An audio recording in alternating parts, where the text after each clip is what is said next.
Болду, кетти. Демек, салам достор, сиздер менен Мирлан Батырханов. Бүгүн биз мына Фатва номер 5-ти талкуулообузду улантабыз. Бүгүн бизде экинчи бөлүк. Негизинен сиздер менен биз буга чейин өткөндө 3-4 күн мурун бул темада байланышып сүйлөшүп кеткенбиз. Эми биз ушул темада уландысын көрүп кетели. Демек, биз бул жерде слайддын номерин карабай калыпмын. Мына бул жерде бизде көрүнөт экен.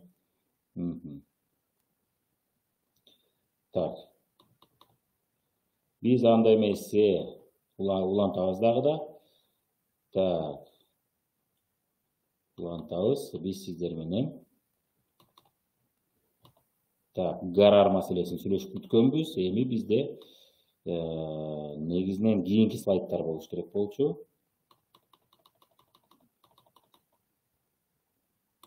Үчүнчү пунктты өткөнбүз. Биз 5-чи пунктка келгенбиз сиздер менен.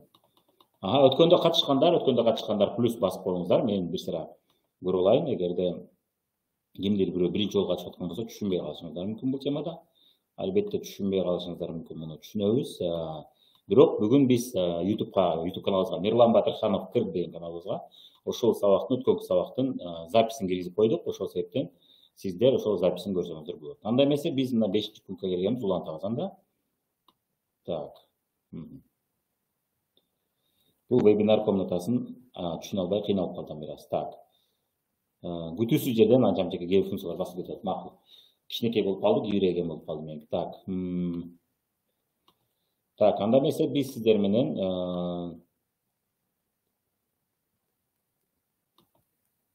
жүдөттү. Макул. Көңүл бурбай эле коебуз буга.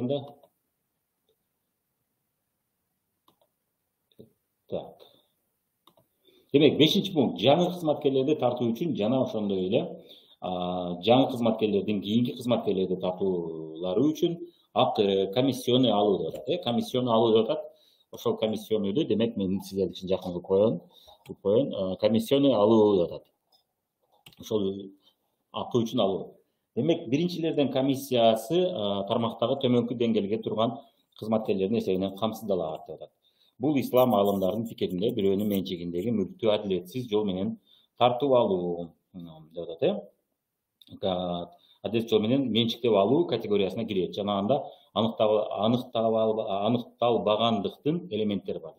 Демиргесиз деп аталуучу кирешени алуу максатында көп деңгээлдеги түзүлүштөрдү түзүү. Мындай учурда кызматкер кылбаган нерсеси үчүн киреше алат дейт. Шариятта ишкерликтин мындай түрүнө уруксат берилбейт. Анткени бул материалдык каражаттарды адилетсиз жол менен ээлеп алуу болуп эсептелет. Бул пунктты жазган адамдар толук тармактык маркетинг боюнча түшүнүгү жок болуп атат дагы.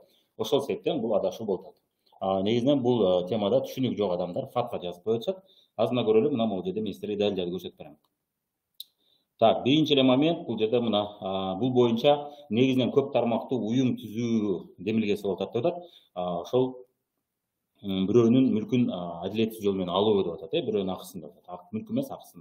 Бул боюнча мына мен 304 адамдын соодасынан акча түштү арам деген видеодо толук мен көрсөтүп бергем. Негизинен эмне көп тармактуу уюмдар кандай багыт? Башка бизнестерде 3 багытта көп тармактуу уюмдар түзүлөт деп айтып атабыз. Муну просто менеджментти билбеген адам, маркетингти түшүнбөгөн адам бизнес темасынан алыса да муну биле бербей, түшүнө бербейт да. Ал эми чындыгында бул нерсе бар. Азыр ошол жерде мына көрүп кетесиз. Мисалы үчүн биринчиси жаңы кызматкерлерди тартуу үчүн жана ошондой эле жаңы кызматкерлердин кийинки кызматкерлерди тартуулар үчүн акы деп атат, комиссионный акы. Бул көрүнүш көбүнчө бул каржы пирамидаларында бар. Сиз адам чакырып келгениңиз үчүн ал акчасы салган үчүн сизге киреше берет. Бул нерсени сиз каржы пирамидасында гана көрөсүз, тармактык маркетингде көрбөйсүз. Эмнеге? Тармактык маркетингде сиз адам чакырып келгениңиз үчүн эмес, сиз кардарап келгениңиз үчүн сизге акы төлөйт. Эгерде сиз кимдир бирөөнү адамдап келип туруп, бирок ал катталса, бирок ал соода кылбаса, сизге акча түшпөйт. Көрдүңүз, акча салуу жок. Ошол себептен бул жерде ал көрүнүш жок. Биринчилердин комиссиясы тармактагы бул мындай да, мисалы үчүн сиз өзүңүздүн эле бир дүкөн ачсаңыз, сол жерге кардар келип соода кылса, сизге акча түшөт. Адам келсе, адам келип атат, соода кылды. Бул жерде робот келип соода кылган жок, адам. Ошон үчүн тармактык маркетингде деле ошону просто ачык айтып чакырып атат, мына келип соода кылып атат. Же болбосо өзүң кел дагы бирөөлөр соода кылып келип атат. Бул эмне окшош? Сиз кандайдыр бир айталы чет өлкөдөн бир кандай бир кийим кече же бир айталы элдерге таанымал эмес бир кандай бир продукты питание алып келип атсаңыз, сиз ошону дүкөндөргө, пайрындырууга жеткириш үчүн көптөгөн агенттерди, соода агенттерин жумушка тартасыз. Ошол жумушка тартканыңыз үчүн сизде соода көбөйөт. Соода көбөйгөн үчүн сиз көп киреше табасыз. Сиз ошондо вагон түрүндө сатып аласыз. Эгерде соода агенттерин тартпасаңыз, анда сиз өзүңүз жалгыз сатчу болсоңуз, анда мен буга чейин видеодо мисал келтиргем. Максым Шорону эгерде Шоро компаниясынын ээси өзү жалгыз сатып отурса, дагы деле миллионер болбостон бир бурчта сатып отурган болот эле. Максим Шоро жөнүндө биз билбейбиз дагы, билбейт элек дагы да. Ошол Дордой базарында бир бурчунда иштегендер гана билмейт эле. Дордойдо мисалы үчүн сатып баштаса да, мисалы үчүн базардын бир бурчунда гана тааныйт эле. Элдин баары таанып, Максим Шоро деген ичимдик ичпейт элекпиз. Көрдүңүзбү? Демек чоң деңгээлде, чоң масштабта, чоң тармакта, чоң деңгээлде сатам десе, адам ошол адамдарды жумушка тартып, ошолор аркылуу сатат деп айтып атабыз, Ошон үчүн бул кадимки бизнесте дагы адамдарды жумушка тартуу, команда куруу деген нерсе бар. Ошон үчүн миллионерлер бекеринен айтпайт, эгерде кичинекей чакан акча табам десеңиз, аз болбогон арзаган акча табам десеңиз, анда өзүңүз жалгыз жасаңыз дейт. И бат тез убакыт ичинде табам десеңиз, анда өзүңүз жасаңыз дейт. Мисалы үчүн ошол Максим бочканы базарда сатып отурганда, албетте бул компания ачып, ага көп болгон акчаларды топтоп жыйнап ачканга караганда, өз жалгыз отуруп алып бочканын артында отуруп сатуу жеңил болот, бат болот, тез болот да. Ал эми компания түзүү бул көп убакыт элек. Компания түзүү, өндүрүштү негизинен чоң масштабка коюу бул бат болбойт да, бул жай болот. Ошон үчүн айтат, демек бат тез акча табам десең, өзүң жалгыз кыл дейт. Бирок чоң масштабтагы чоң акча табам десең, миллионер болом десең, анда команда кур дейт. Жана көп жыл бою көп масштабта сатам десең, команда кур дейт.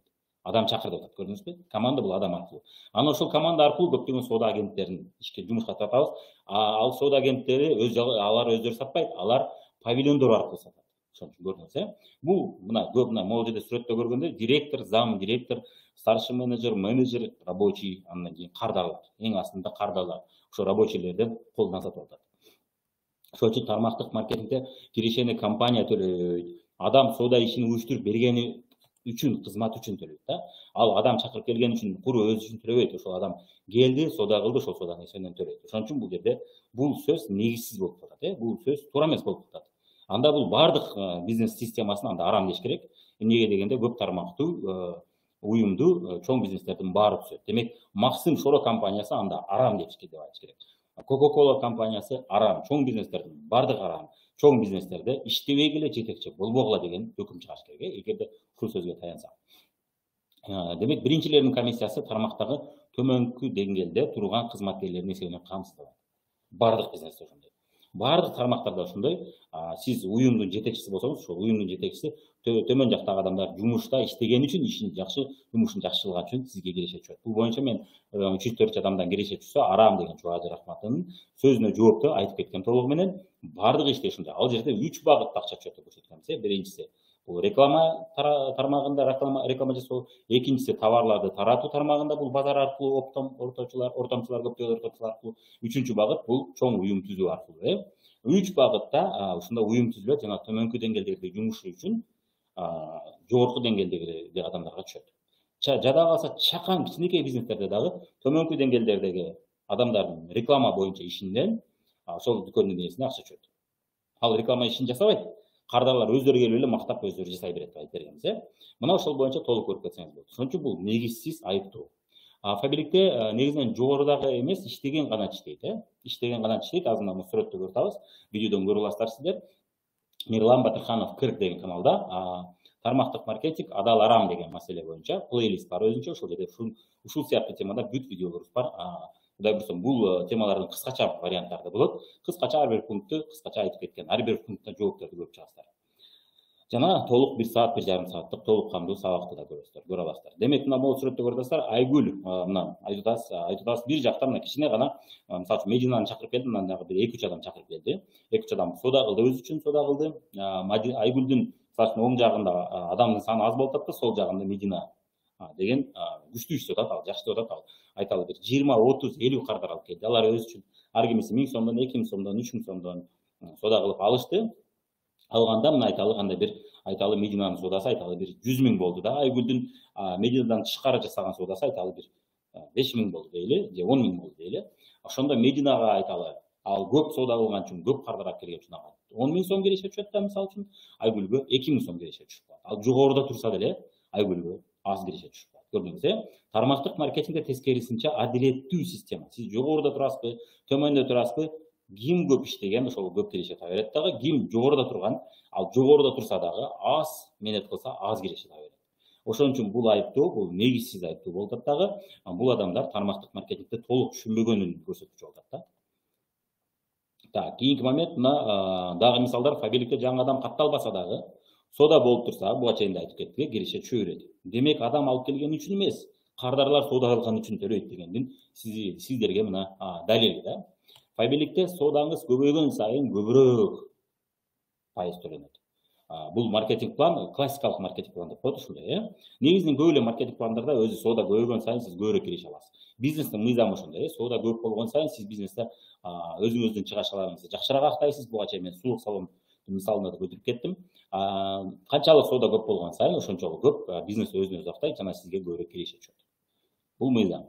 Фабрикте да ошондой эле, демек сода үчүн гана түшөт, адам көп болгон үчүн эмес. Эгер куру адамдар өздөрү мисалы үчүн кафеге келип эле эч ким сода кылбай кете берсе, анда кафе банкрот болот. Экөөнү деле ошол. Тармактык маркетинг деле ошол бизнес сыяктуу, канчалык көп адам келип, ошончолук көп сода кылса гана акча түшөт. Ал эми адамдар жөн эле келип эле катталып, акысыз биз иштешкен компанияда каттала берсе, бирок эч ким сода кылбаса, демек акча жок. Демек бул эмне? Бул далил. Фабрикте адамдар келген үчүн эмес, тармактык маркетингде деле ошондой. Адамдар келген үчүн эмес, адамдар сода кылган үчүн түшөт. Содасы үчүн төлөйт. Себеби дегенде компания аны боздуктан албайт. Же акча сал бизге дебейт. Акча салбайт эч ким бул жерде. Ошон үчүн чыныгы тармактык маркетингде эч ким акча салбайт. Чыныгы тармактык маркетингде ал же кызмат сатып алат, же продукция сатып алат. Өзүнө керектүү, өзүнө керек эмес продукция албайт деп буга чейин айтып кеттик. Фабрикте катталуу үчүн да, бизнес баштоо үчүн да чоң суммада товар сатып алуу шарт эмес. Болгону 1000 сом менен бизнес баштайбыз баарыбыз. Биз деле акчабыз болгону эмес, ошол мезгилде келинчегим Дариянын тагынган цепочкаларын сатып туруп, продукция алып, ошону колдонуп туруп анан баштаганбыз негизинен. Күтсөк күтө берет, 2-3 айда алса болот, өзү жарым жыл ичи алса болот. Акциялар катышпайм, мага баары бир, мен акчам жок. Даже башым жууган, тишими жууганы, кирими жууганы, идишими жууганы мен акчам жок мен. Куру кум менен жууйм идиштерди десе, айла жок, анда 6 ай күтсө болот. А так негизинен акча бар болсо, албетте мен башымды жууш үчүн, тишимди жууш үчүн нерсе алдым дүкөндөн, ошол дүкөндөн алган ордуна ушул дүкөндөн алып туруп баштайын десе, мына 1000 сом. 1000 сом менен эч кандай бизнес баштай албайт. Башка дүкөнгө барып туруп 1000 жолу сода кылсын, 1000 жолу сода кылса дагы ал жерде бизнес баштай албайт, эч ким ага бизнести үйрөтпөйт. Тармактык маркетингде ошол эле дүкөндү ушул дүкөнгө алмастыр дагы бизнес башта деп айтып атат.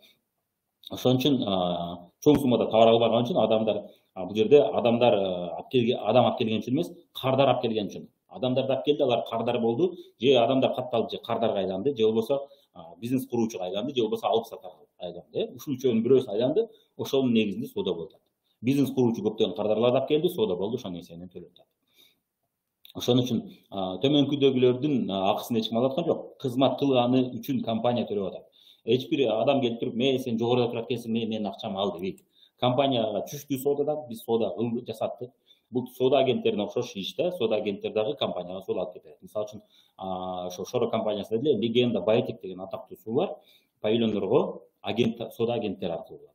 Ал эми кардарларга болсо павильондор аркылуу тиет колуна. Ошон үчүн эмне болот? Канчалык сода агенти көп сода жасаган сайын компания ошол содасын жараша процент чыгарып берет. Процентсиз өсүү жок да. Процентин арам дегендер дагы бар. Бул түшүнүгү жок, билими жок адамдар, сабаты жок адамдар процент арам. Билими жок. Эмнеге процент арам? Процент арам эмес. Процент бул бир нерсенин бөлүгү. Мисалы үчүн айталы, тортты сиз 4кө бөлсөңүз, бул деген канча процент? Бул 25%. Тортты 2ге бөлсөңүз, бул 50%. Жарымы. Жарымы деген бул 50% деген. Тортты 10го бөлсөңүз, бул канча пайыз? Вебинарда отургандар жазып коюңуздар. Тортты мисалы үчүн 10го бөлсөк, 100дө 10го бөлсөк, бул канча пайыз? Торт бул 100% болсо, аны 10го бөлсөк, бул канча пайыз болуп калат? Так, кечиресиздер, бизде эфир бирөө чалып калды. Демек, тортты биз 10го бөлсөк, бул жакта да жазып коюңуздар. Торт бул 100%. Ошону биз 10го бөлсөк, бул канча пайыз болуп калат? 10%. Оксана эң туура, Оксана Сарыева, салам. Эң туура мына 10% болуп калат. Демек, бул эмне? Бул деген тортты 10го бөлсөң, бул күнөө дегенде болуп калат да. Себеби 10% болуп атат. Ошон үчүн процент күнөө эмес, процентке берген күнөө, сүткорлук күнөө. Ошон үчүн бир нерсени айыптоодон мурун биринчи түшүнүп алыш керек. Шариат тилин түшүнүп алып, анан бизнес маркетингти түшүнүп алып, анан кийин жазса, ошондо туура болуп калат да. Анан түшүнбөй эле, түшүнбөгөн эле маселесин башка бизнестерде бар болсо деле, жок, тармактык маркетингде бар экен деп айыптоо берүү, бул түшүнүгү жок, сабаты жок адамдын сөзү. Ошондой болуп калат bizde. Фатва номер 5 дал ошондой болуп калат. Так, кийинки момент Так, демиргесиз деп аталуучу кирешени алуу максатында көп деңгээлдеги түзүлүштөрдү түзүү деп атат. Көп деңгээлде түзүлүш түзүп атасыңар дейт тармактык маркетингде. Мындай учурда кызматкер кылбаган нерсеси үчүн киреше алат. Шариятта ишкердиктин мындай түрүнө уруксат берилбейт дейт. Демек жасабаган иш үчүн деп атат, кылбаган. Анткени бул материалдык каражаттарды адилетсиз жол менен ээлеп алуу болуп эсептелет. Демек жасабаган иш үчүн деп атат. Биз айтып атабыз, жасабаган иш үчүн компания төлөбөйт деп атабыз, Буга далилдерди да келтирип бердик. Эгерде жогоруда туруп бир адам чакырып коюп, бирок ал соода аз кылса, ал чакырып келген адам андан көп соода кылса, ал көп киреше алат. Тиги жогорудагы аз киреше алат. Бул далил. Көп тармактуу уюмдар бардык чоң бизнестерде, эми биздин жок. Көп тармактуу уюмдар бардык чоң бизнестерде бар. Буга биз далил көрсөтүп бердик. Буга мындан кийин дагы слайдтарда көрөсүздөр, көптөгөн далилдерди көрөсүздөр. Жада калса динде мамлекетте көп тармактуу уюмдар бар. Дин өзү дагы дин башкармагы ошондой түзүлгөн. Көп тармактуу уюм. Ошол дин башкармаганын башында турган адам, астындагы адамдар жакшы иштеген үчүн анын иши жакшы болот. Эгерде астындагы адамдар жакшы иштебесе, ал уюм жок анда ал уюм барып өз убадасын же ишин же кызматын аткара албай калат. Элге ошол кызматты көрсөтө албай калат. Мисалы үчүн ошол дин башкармагынын астында турган адамдар кызматкерлерди жаман көрсөтөт. Мен дин башкармагына бардым, мен адисмин деп өзү мен адисмин деп айтты, ал адис эмес билбейм. Бул арам деди, анан жообуңузду түшүндүрүп берсем. Түшүндүрүп бере албады. Ушул сыяктуу мен далилдерди көрсөтүп берсем, жооп бере албай темадан качып атты, сөздү буруп атты. Натыйжасында эмне болду? Дин башкармалыгы менин көз астында жаман көрүнүп калды. Мына бир кызматкер ошол жетекчинин дагы, мен жетекчиге чыгам десем, жетекчиге дагы чыгарбай койду. Нөмирлерин да бербей койду, байланыштырбай да койду. Бул эмне? Бул мына төмөндө турган адам жогорудагы адамдардын ишине таасир этет дегенибиз. Демек, көп тармактуу уюм бардык жерде бар. Чоң уюмдардын баарында бар. Анан 2 кишиден турган уюм болсо, албетте ал жерде эч кандай иерархия, эч кандай мындай 3 бурчтук форма жок ал жакта. Иерархия дегенибиз бул пирамида сыяктуу уюм, Уюмдардын бардыгы пирамида сыяктуу түзүлгөн. Мамлекетте ошондой түзүлгөн. Кабилеттеде бизнес чоң бизнестин моделинде курулат. Чоң бизнестин моделинде бизнестердин баары бул көп тармактуу болуп курулат. Мына Шоро компаниясы айтып бердик, азыр бул жакта сүрөттөрдү да көрөсүздөр. Чоң бизнестин моделинде бизнес курууга байларга гана эмес, орто жашагандар үчүн да мүмкүнчүлүк берип атат. Тармактык маркетинг байлар гана, акчасы барлар гана чоң уюм курбасын, жөнөкөй адамдар 1000 сомдон баштап биздин бизнесибиздин ичинде өзүнүн бизнесин куруп алсын деп мүмкүнчүлүк берет. Ошол мүмкүнчүлүк берсе, бул арам деп атат дагы. Байлар курса, бул адал деп атат. Көрдүңүздөр, бул дагы адилетсиздик болуп калат дагы. Бардык нерсеге бирдей мамиле болбой атат. Бул дагы эмнеден болуп атат? Бул ал адамдар аткан жаңа адамдар, жаман адамдар болгондуктан эмес. Сабаты жок. Бул темада адашып атышат. Сабаты жок болуп атат. Бирок натыйжасында ушуга алып келип коюп атат. Кедейлер кедей бойдон кала берсин, орто жашагандар, байлар байый берсин. Көп тармактуу уюм ошого мүмкүнчүлүк берип атат, ал болбойт деп атат, көрдүңүздөр. Демек, акчасы бар курса боло берет уюмдарды деп атат. Бизнести жакшы өз алдынча, өзү кура алган адам курса кура берсин. Бирок башкаларга да мүмкүнчүлүк берсе, анда бул арам болот да, көрдүңүздөр. Башкача айтканда, Шоро компаниясы эси, сен дагы менин бизнесимдин ичинде менин колума эле иштей бербей, менин колума эле жалданып кызматкер болуп иштей бербей, сен дагы өзүң өз алдынча канча саат иштейсиң, өзүң билесиң, канча киреше табасың, өзүң билесиң. Мен сага план коюп берем, ошол пландын негизинде ушунча соода алып келип берсең, мен ушунча төлөйм деген келишим түзөбүз. Ошонун негизинде сен өзүңдүн бизнесиңди биздин бизнестин ичинде куруп алсаң болот деген мүмкүнчүлүктү берсе, бул арам деп атат. Жок, адамдар болуптур, мен муну курбайм, анда айлыкка иштей берсин, булар эч качан байыбасын, эркиндик болбосун, 7ден 5ке чейин иштесе гана айлык төлөйүн. Ошондой болсун десе, анда бул адал деп атат. Көрдүңүздөр, эмнеге? Түшүнбөстүктөн болуп атат. Чоң бизнестердин баары тең көп тармактуу деп атабыз. Баары көп тармактуу. Азыр мисалдарды көрөбүз. Биринчи багытта бул дүкөн. Менин как раз 3-4 адамдан киреше түшсө, бул арам деген видеомда толук айтылган. Мына бул жерде мисалдар бар. Реклама тармагында мына Айгүл Айдынаны чакырып келдик дүкөнгө. Айдана Назгүлдү чакырып келди ошол дүкөн же ресторанга, мына сонун экен тамак ашы жана башка деп. Назгүл Мадинага айтты, Мадина Берметке айтты. Ушулардын баары ошол кафеге, ресторанга тамак ашын жеп көргөн барышты. Натыйжасында 5-чи адамга чейин жарыя болуп кетти. Мындан ары да кете берет. 10-чу, 20-чы кардарга чейин кете берет. Бирок реклама жаатында, реклама тармагында дүкөндүн ээси бир гана Айгүлгө гана маалымат берди. Шиттин жардамы менен, телевидение жардамы менен. Калганы бири-бирине маалымат берип чакырышты, көрдүңүз, Реклама тармагында ал эч бир иш жасаган жок. Бирок көп тармактуу уюм түзүп атат, өзү билбестен. Болгону ал каттап айтат. Тармактык маркетинг каттап атат эмнеге? Мен билейин кимди чакырып келди десе, мен ошого жараша белек берем, же болбосо арзандатып берем, же болбосо киреше төлөйм. Эгерде көп адамдар, уюштуруп көп адамдар келсе, мен ошол жумуш үчүн киреше төлөйм деп атат. Ошон үчүн каттайын деп атат. Тиги дүкөн каттабай атат. Эмнеге ал төлөбөйт да? Төлөбөгөндөн кийин каттап эмне кылат? Ошон үчүн ал жерде көп тармактуу уюм түзүлгөнү менен көрүнбөй атат. Көрдүңүздөр э? Ал түзүлбөй атат. Бирок по факту көп тармактуу уюм бошоп иштеп атат. Реклама тармагында көрдүңүздөр э?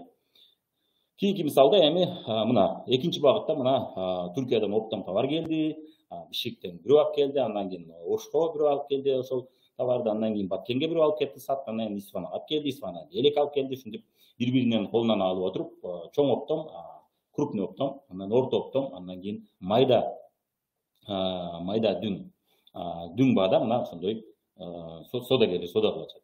Бири-биринен алып отуруп атат. Бул жакта да көрүнбөгөн менен көп тармактуу уюм түзүлүп атат. Эмнеге ошол көрүнбөйт бизге? Анткени аны эч ким каттабайт. Каттабагандын себеби эртең бул мисалы үчүн айталы Бишкекке бирөө Айгүл алып келсе, Айгүлдүн колунан Жазгүл алып келсе, Жазгүл эртең кааласа башка дүкөнгө өтүп кете берет. Булардын мындай келишими жок да, келишим туруксуз. Туруксуз деген сөз түрүндө. Тармактык маркетингде туруктуу келишим болсун. Себеби дегенде адилетсиз болуп калат. Мен ушуну каттап койбосом, эртең сенин тапкан кардаларың башка бирөөгө катталып өтүп кетсе, бул адилетсиз болуп калат. Себеби сен менетиң балашы керек да биз эртең. Ошон үчүн менетиң постоянно биз билишибиз керек, компьютерден билишибиз керек. Ошол менетиңе биз киреше төлөп бериш керек. Ошон үчүн биз каттайлы сени деп атат. Ал эми базарда эч ким бири-бирин каттабайт. Эмнеге дегенде ал бүгүн товар алды, эртең башка бирөөдөн ала берет. Үчүнчү күнү башка үчүнчүдөн ала бериши мүмкүн да. Бул гибкий болуп калат да система. Бирок ошого жараша эмнеге андап атат? Себеби дегенде алар ошол кээ бир бул тармактык маркетинг арам деген адамдардын айтуусу боюнча өзүнүн акчасына товар алып, ошону үйүп алып, бир жерге үйүп алып, ошону кармап отурат, ошону сатып атат. Биз үйүп албайбыз, биз нолдон бизнес баштайбыз, мындайча айтканда, же нолдон болбосо 5 миң, 10 миң кээ бир компания 20 миң сомго продукция алып баштайбыз тармактык маркетингде. Ошону биз үйүп алып 500 миң, миллион суммада топтоп үйдө топтобойбуз, эмеде. Скапта, базарда топтобойбуз. Ошон үчүн ал компаниядан түзмө-түз алат, ортомчусуз. Ошон үчүн биз ортомчу эмеспиз. Биз компания боюнча биз маалымат берүүчү гана ортомчубуз. Бирок товарды бизден албайт алар. Алардын мына бизге катталган адамдар, алар компанияны өзүнө алат. Ошон үчүн кимден алып атканын, ким аркылуу келгенин фиксировать этиш үчүн, билиш үчүн ал каттап атат. Базарда каттабай атат. Ошол эле айырмасы. Так, ошондой эле көп тармактуу уюм түзүлүп атат ал жакта деле. Болгону аны көрбөй атат. Ким? Маркетингде, бизнес менеджментте түшүнүгү жок адам муну көрбөй атат. Бизге ошону айтасыздар, муну көрүп атат дагы. Мына силер айткан нерсе бул жакта да бар деп көрсөтүп атат. Ошон үчүн көп тармактуу түзгөнүңөр үчүн дебегиле, көп тармактуу түзүлгөндө ичинде адилетсиздик бар. Биз ошону айткыла, ошол нерсе жок болуп атат. Так, ал эми мына сүрөттө көрүп атасыз, тармактык маркетингде деле ошол эле болгону каттап атат. Ошон үчүн мына бирдей мамиле кылууга аракет кылыңыздар деп көрсөтүп атат. Экинчи багыт. Үчүнчү багыт. Мына мен айткан Шоро компаниясы. Шоро компаниясында чоң дистрибьюция отдел бар, өзүнчө отдел продажы, анын жетекчиси бар, анын колунда супервайзерлер иштейт. Ал кандай жардамчылар болушу мүмкүн, жандай протокол түзүп жана башка офис менеджер сыяктуу. Андан кийин супервайзерлердин астында соода агенттери бар. Соода агенттери павильондорго сатат, павильондор анан кардарларга сатат. Компания түзмө-түз кардарга сатпайт. Компаниянын ээси, Шоро компаниясынын ээси, ал өзү чуркап барып кардардын колуна карматпайт, өзү жетишпейт андай чоң суммада, чоң тонна сууларды антип сата албайт. Тонна, вагон сууларды ал кантса ушул система аркылуу көп тармактуу уюм түзүү аркылуу сатат деп көрсөтүп атабыз. Мына силерге дәлел. Мамлекетте эле ушундай түзүлгөн деп көрсөтүп атабыз. Ошон үчүн сиздердин айыптооңуздар бул негизсиз болуп калат.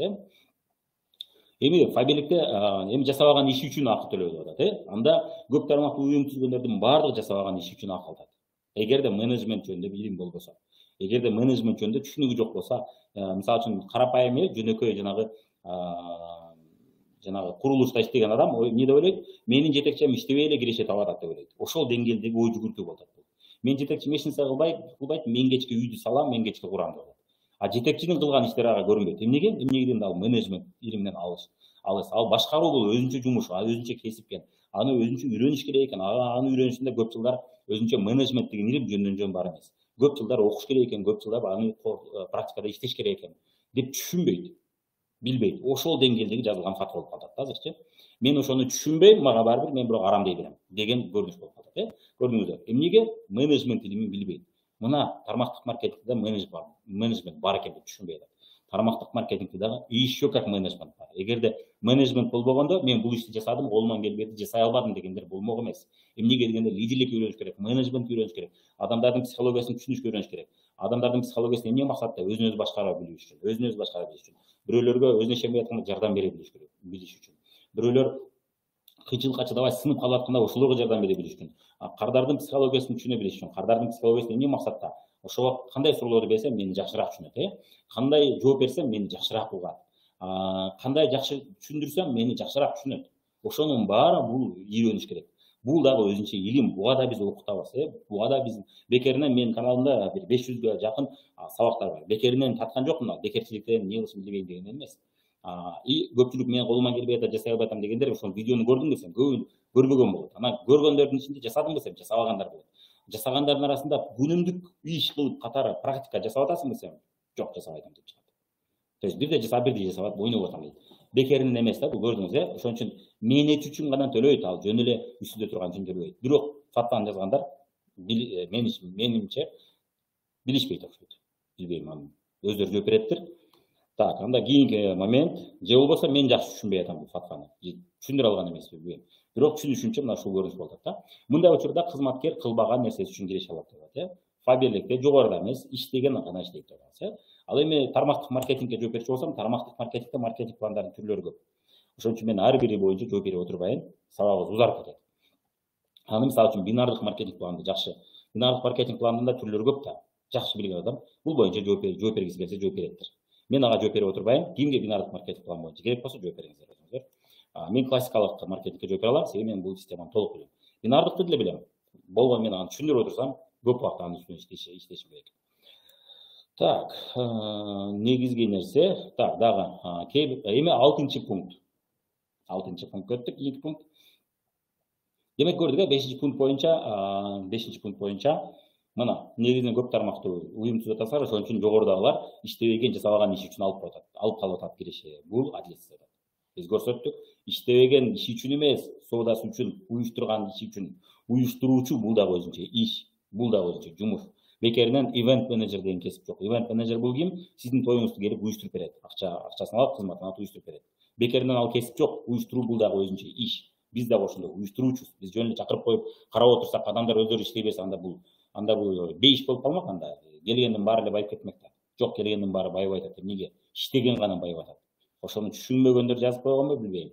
Же бул каржы пирамидасын ана көргөн адамдар жазып атабы? Каржы пирамидасында ооба хайп бар. Хайп дегенибиз кокуй башында туруп кал, кокуй азыр мына келип калсаң, мына башында болуп калсаң, азыр мына утуп каласың, акча утуп аласың. Же кумар, биринчи пунктта карарда айткандай, кумар катары.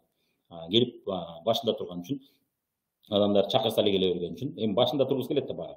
Оңой алданган үчүн келип акчаларын көтөрүп келип, анан кийин бул негизинен бир гана тармактык маркетинг эмес, кадимки бизнесте бир жаңы товар келсе, эч ким билбеген, оңой кетиши мүмкүн, жеңил кетиши мүмкүн. Эгерде ошол нерсеге попал болуп калсаңыз деп атабыз, бул бешене, бул кумарга окшогон жагы бар ал жагы. Бирок көп жылдан бери иштеген бизнестерде кумар элемент жок. Көп жылдан бери иштеген бизнестерде кумар элемент жок. Везение деген нерсе жок. Иштеген гана иштейт деп атабыз, жакшы оборот жасаган, жакшы соода жасаган адам гана иштейт деп атабыз. Так. Эми 6 пункт. Маани маңызы мүчөлүк акы, взнос болуп эсептелген, жогорулатылган баалуу. Демек, ошол кошулган үчүн мүчө, членский взнос, мүчө болгон үчүн акча төлөп атасың деген. Биз иштеген компания тармактык маркетингде көпчүлүгүндө жок. Кээ бирлеринде анча бар, символикалык сумма, 270 сом, 200 сом. Кээ бир компанияларда кымбатыраак болушу мүмкүн, бул чет өлкөдө көбүнчө батыш өлкөлөрүнөн келген компанияларда бар. Бирок ал атайын кымбат аткан эмес, ал чет өлкө үчүн нормалдуу. Биздин мамлекеттер үчүн бул кымбат болуп калат. Ал ар кандай каталог жана башка. Ошолор башка чет өлкөдөн чыгып атат. Так, мен талкууга өтүп кеттим. Эми биз толук фатвадагы текст окуйлук. Кээ бир товарлар жана кызматтар пирамидалык түрдөгү тармактарды аркылуу мындай компаниялардын жогорку кирешеге ээ болуусу жана дистрибьюторлоруна комиссиялык акы төлөп берүүгө жөндөмдүү болуусу үчүн жогорулатылган баада сатылат. Башкача айтканда түшүндүрүп кетейин. Ошол адамдарга биз айлык акы төлөп бериш үчүн, ошолго киреше төлөп бериш үчүн биз товарды кымбаттатып сатайлы деген көрүнүш болуп атат. Бул боюнча да азыр жооп беребиз. Мындайча айтканда, компания өзүнүн негизги кирешесин сатуу агенттери тарткан жана кызматкерлердин мүчөлүк акыларынын взносторунун эсебинен топтойт деп атат. Бул тажрыйба маани маңызы сүткорлук болуп эсептелген каржы пирамидасына окшошуп кетет деп атат. Мына көрдүңүз. Демек, эми жооп бере баштайбыз. Биринчи, демек, жогорку кирешеге ээ болуусу үчүн жана дистрибьюторлоруна комиссия акы төлөп берүү үчүн ушул үстүнө акча кошуп атат дейт. Бул адамдар дагы эле маркетингти түшүнбөйт окшойт. Маркетингдин өзүнүн чыгашалары бар. Маркетингде өзүнчө чыгашы бар. Мисалы үчүн сиз бир айталы наңгайым рекламанын кереги жок, бирок айталы бир суу чыгардыңыз. Ошол сууду элдер тааныбаса албайт. Ошого ким кошулат? Плюс басыңыздар. Мындай кылат, 5 басыңыздар, 5ти басыңыздар. 5. Ким кошулат? Эгерде сиз суу чыгарсаңыз, конкуренция көп болгондуктан сиздин сууңузду эч ким тааныбаса, эч ким албайт. Косметикада ошондой. Үй каражаттары деле ошондой. Кыргызстанда мисалы үчүн бир товар чыгарчы болсо кимдирби, бирок аны эч ким тааныбаса, эч ким албайт. Бул эмне? Ушундай мисалы үчүн айталы бир айталы Харт деген бир айталы бир кир жугуч порошок чыкты. Харт мында карап ойносо Харт. Түшүнүктүү, макул. Ким тааныган ала берсин, мен тааныбайм, албайм. Албайсыз, Ким ошого кошулса 5ти башып коюңуздар. Маркетингде эгерде сиз рекламага чыгаша кетирип, элге таанымал кылмайынча, рахмат, элге таанымал кылмайынча эч ким аны албайт. Көрдүңүз, бирөө жагын алыш үчүн биз аны реклама жасаш керек. Бул өзүнчө бюджет. Ошол үчүн рекламага өзүнчө бюджет бөлүнөт. Кээ бир товарларда бул 30% болушу мүмкүн, кээ бир товарларда бул 50% болушу мүмкүн, кээ бир товарларда бул 60-70%га чейин барат. Кээ бир товарларда бул 10%, 20%. Кандай товар? Мисалы үчүн нан, пан сыяктуу кекс-мекстерде бул 10%дан ашпаш керек. Көбүнчө билишимче ошондой да. Ал эми косметика, шампунь бул сыяктууларда 30%дан көбүрөөк болушу мүмкүн. Кээде 50%га чейин барат. Эмнеге дегенде анын курамы мындай экономдуу да, көбүнчөчү.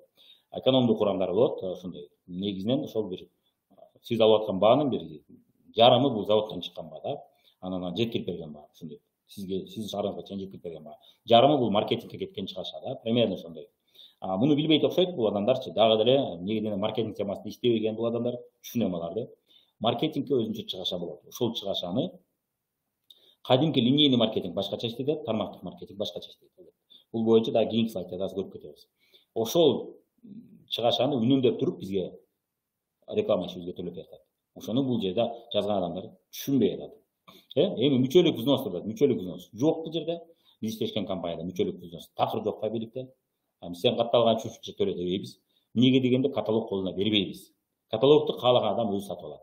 Ал эми мисалы үчүн кээ бир компанияда бар 200 сом бер деши мүмкүн, 500 сом бер деши мүмкүн. Бирок ошол 500 сомду сиз мүчөлүк акы эмес ал. Ал сиз колуңузга каталог аласыз, пробник аласыз. Анан кандай бир брошюраларды алышыңыз мүмкүн. Ошол бул сиз ишти баштооңуз үчүн реклама жасоо үчүн керектүү каражат. Каталог сиз колдоносоңуз, пробниктер кээ бир компанияда 20 сомдук, 30 сомдук арзан продукттер, мисалы үчүн бизде арзан элге жеткиликтүү болсун деп 20 сомдук, 25 сомдук, 27 сом, 27 сомдук пробниктер. Ал идиши чакан. Кээ бир компанияда ошол пробник 100 сом турат. Ошон үчүн сиз 1000 сом берип катталасыз, 1000 сом бергенде сизге колуңузга ошол пробниктерди берет. Бирок ал 100 сомдук пробниктер ал чоң-чоң, идиши чоң-чоң эмеси. Айнеги шишеси да ал калың болот, түшүп кетсе сынып калбайт. Биздики жукарак ошон үчүн. Бирок биздики арзан болгон үчүн көп адам өзүнө ала алат да. Ал эми кээ бир компанияда кымбат болгон үчүн ала албайт. Бул эми ар кимдин ар кандай саясаты. Бул мүчөлүк акы алуу эмес, бул ошол ишти баштоо үчүн керектүү каражат. Сиз мисалы үчүн бир бизнес башташ үчүн бир саласта турабы, жок дегенде мисалы үчүн бир выставкага чыгам десеңиз, өзүңүздүн товарыңызды алып чыгам десеңиз, сиз биринчиден орунга төлөйсүз, анан ошол стендтерди жасаганыңызга, ошол баннерди төлөйсүз, ошол пробниктерди, образецтерди жасаганыңызга мунун баары чыгаша кетет. Ошол сыяктуу сиз реклама ишинде иштейм деп атасыз, ошон үчүн сизге керектүү пробниктерди мына өзүңүз жыттап көрүңүз, бир жерге көрсөтүңүз деп ошону берет. Ошол компаниянын бул мүчөлүк акысы эмес, бул сиз ишти баштоо үчүн куралды сатып аласыз. Курал сатып алганыңыз демек сиз бизнеске кошулганыңыз. Ошон үчүн бул жерде мүчөлүк акы жок болгон үчүн бул айыптоо дагы деле негизсиз болот. Бул каржы пирамидасына тиешелүү болот. Ошон үчүн тармактык маркетингке мунун кандай тиешеси бар деген суроо. Мына биз иштешкен компанияда мына мисалы үчүн шампуньдар 65 сомдон 105 сомго чейин, 300 сомдуктар да бар, 200 сомдуктар да бар. Мен эң жеткиликтүү бааларды айттым. Анан кантип кымбаттатып жатат? Кымбаттап кетип аткан жок. Сиз ошол шампуньдарды ушул сыяктуу 200 мили, 250 милини дүкөнгө барып, базарга барып карасаңыз, баасы ошондой эле болуп турат. Кана айыптоонун далили кана? Жокпу? Жок туруп арам деп коюп атат, Кана мен силерге далил көрсөтүп берсем, мына андай эмес деп атам. Эми ушудан кийин кантип арам деп айтасыз? Мына тиш пасталарына, зубной паста, тиш пасталар деле ошол 70 сомдон 135 сомго чейин, 200-250 сомго чейин бар. Бирок орто мындай гана масс маркет ушул тиш пасталар. Бизде масс маркет да бар, бизде кымбатыраак алам дегендер үчүн да бар. Албетте сапатында, акчасында айырмасы бар. Так, мына могул жерде идиш жуугуч каражаттар, казан агарткыч каражаттар. Мына бүт мен айтып отурбайын, окуп отурбайын. Базар менен дүкөндүн баасында эле. Мына могул жерде самындар, геллер, душалар бүт ошол жеткиликтүү байда. Эми мен силерге жанагы мен айтып кеткен нерсени далилдеп кетейин. Демек, мына продукцияларды көрсөтүп бердим. Негизинен жеткиликтүү баада. Кантип кымбат ошол элдерге мен төлөп берейин деп кантип кымбат айтып жатат. Кантип ошону кошуп салат. Кошуп салаткан жок. Бул да түшүнүк жок адамдардын жазганы. Жок, адамдар тартып бизнеске кел деген бул команда куруу максатында. Ошолор аркылуу биз сатайлы элдерге, ошолор аркылуу биз маалымат жеткирели деп ошолор чакырып атат. Ал эми кардар болсо, албетте кардар болуп, содагы мына сага өзүң үчүн мындай сонун выгодный, пайдалуу моменттер бар. Биринчиден сен арзан аласың, 20% арзан. Экинчиден сен билектерди аласың, компаниянын өзүнүн акция биелектери бар, шарттары бар. Үчүнчүдөн сен ошол сапаттуу продукциянын кээ бир бөлүгүн дүкөндөн таппайсың деп атабыз. Ошон үчүн сага көп жактан утуш деп сунуш кылып кардар чакырып алып атабыз. Мунун эмнеси жаман? Ар бир дүкөн өзүнө кардар алып келгиси келет. Биз дагы тармактык маркетингде бул дүкөндүн бир түрүбүз. Башка дүкөндөргө биз өзүбүз барсак, бул дүкөн сиздин үйүңүзгө келип атат деп атабыз. Ошондой дүкөн. Ошол дүкөндө биз соода кылыңыз деп реклама жасап атабыз. Мунун мүнөсү жок. Демек, ошол кардарды биз болгону өзүм үчүн алгым келет, мен дагы оптонбай алгым келет десе каттап коюп атабыз. Эгер жок, мага өзүм үчүн мен алам, бирок силер аркылуу алсам деп биз алып сатып атабыз. Анда биздин колубузга алат, биз аны сатпай атабыз. Анда уюм, жанагы базардагыдай уюм бар, бирок аны түзбөй атабыз, каттабай атабыз. Мына базарга окшош көрүнүш тармактык маркетингде деле бар. Ал мени аркылуу алса, анда уюм жок, биз аны каттабадык. Эмнеге дегенде, кимди чакырып келди, бул жерде көрүнүштүн кереги жок, компания үчүн. Мен үчүн алат, болду баары бир. Бирок менде ортодо 30% киреше калат. Мен оптон баада алсам, 30% кошулган баада сатып атам. Базардагы сатуучу кошулуп. Так, эми мына маркетинг планда, маркетингде кайсы жактан үнөмдөп калат. Компания ошол бизге төлөгөн кирешени кайдан алат? Ушуну түшүнбөстөн, мына факталарын жазган адамдар түшүнбөстөн айыптап атат. Азыр мен көрсөтүп берейин, кайсы жактан алат. Төлөмдөр кайдан алып келет, мына көрөлү. Маркетинг чыгашаларынын үнөмдөлүшүнөн. Маркетингге, рекламага ар бир компания өзү чыгаша кетирет атабыз, рекламага. Ошонун үнөмдөп атат бул компания. Азыр мен көрсөтүп берейин, үнөмдөп атат. Биринчиден ошонун эсебинен анан бизге төлөп берет. Экинчиси, ортодо ортомчулар, жанагы айттык, дүң саткандар деп атабыз, крупный дүң, чоң дүң, андан кийин орто дүң, андан кийин майда дүң сатуучулар кошуп сатып атат үстүнө. Товардын баасы кымбаттап кетип сатып атабыз. Анан дүкөндө розницада акыркы бирөө кошуп сатып атат. Ошону кошуп келгенде көп болуп кетет. Буларды чийип салып, жок, силердин бизге кереги жок, керегиңер жок деп туруп алып салды. Үнөмдөлүп атат, үнөмдөлүп атат, ошолор үстүнө кошуп сатып аткан, эми компания өзү кошуп сатып атат. Натыйжасында канча каражат үнөмдөлүп атат. Ошону анан бизге жасалган кызматыбыз үчүн бизге төлөп берет. Ушуну түшүнбөстөн көп тармактууду силер эптеп адамдарга төлөп бериш үчүн. Кимге кызыгы бар анан? Тармактык маркетингге эмне кызыгы бар? Элдерге жөн төлөй бериштин. Жөн эле ортомчу болгон үчүн. Жинди үй алар, жиндилер ачкандар. Жок, ал жакта да экономисттер, маркетингде ушундай түрү бар. Ушул маркетинг, биз ушул маркетингди ушул түрүн колдойбуз. Себеби жаңы баштаган компания үчүн кадимки жол менен баруу өтө кымбатка түшөт. Мисалы үчүн телевидениеге төлөйм мен, газета журналга төлөйм, шиттерге төлөйм, жылдыздарга, актерлорго төлөйм десе, аябай көп акча кетет рекламага. Жаңы компания үчүн бул оор келет. Ошон үчүн жаңы чыккан компания мен тармактык маркетинг жолун тандайм деп, кээ бир компаниялар ушул жол менен тандап, ушул жол менен кетип атышат. Азыркы учурда конкуренция аябай көп, реклама аябай көп. Ошол конкуренцияны утуштун жолунун бири бул тармактык маркетинг аркылуу иштөө болуп атат.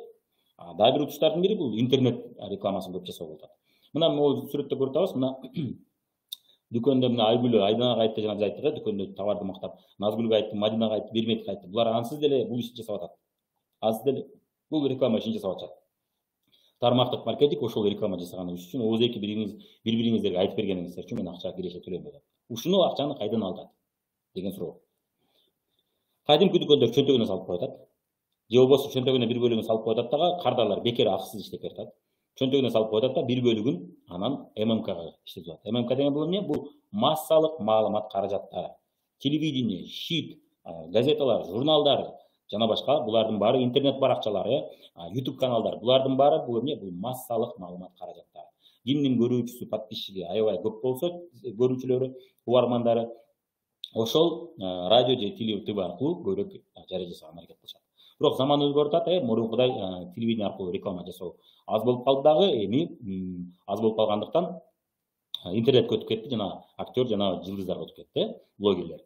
Мына мисалы үчүн менин келинчегиме дарыяга дайым белектер жөнөтүп турушат. Ушул мисалы үчүн айтабыз, сушини же самсаны жеп көрүп мактап коебуз. Көрдүңүз, ал ошол жарыя жасап коет, бирок ошол белек алып атат, мына көрдүңүздөр. Мына көрдүңүздөр, кимдин подписчиги көп болсо кетет. Ошол кеткен каражатты компания азайтып атат дагы.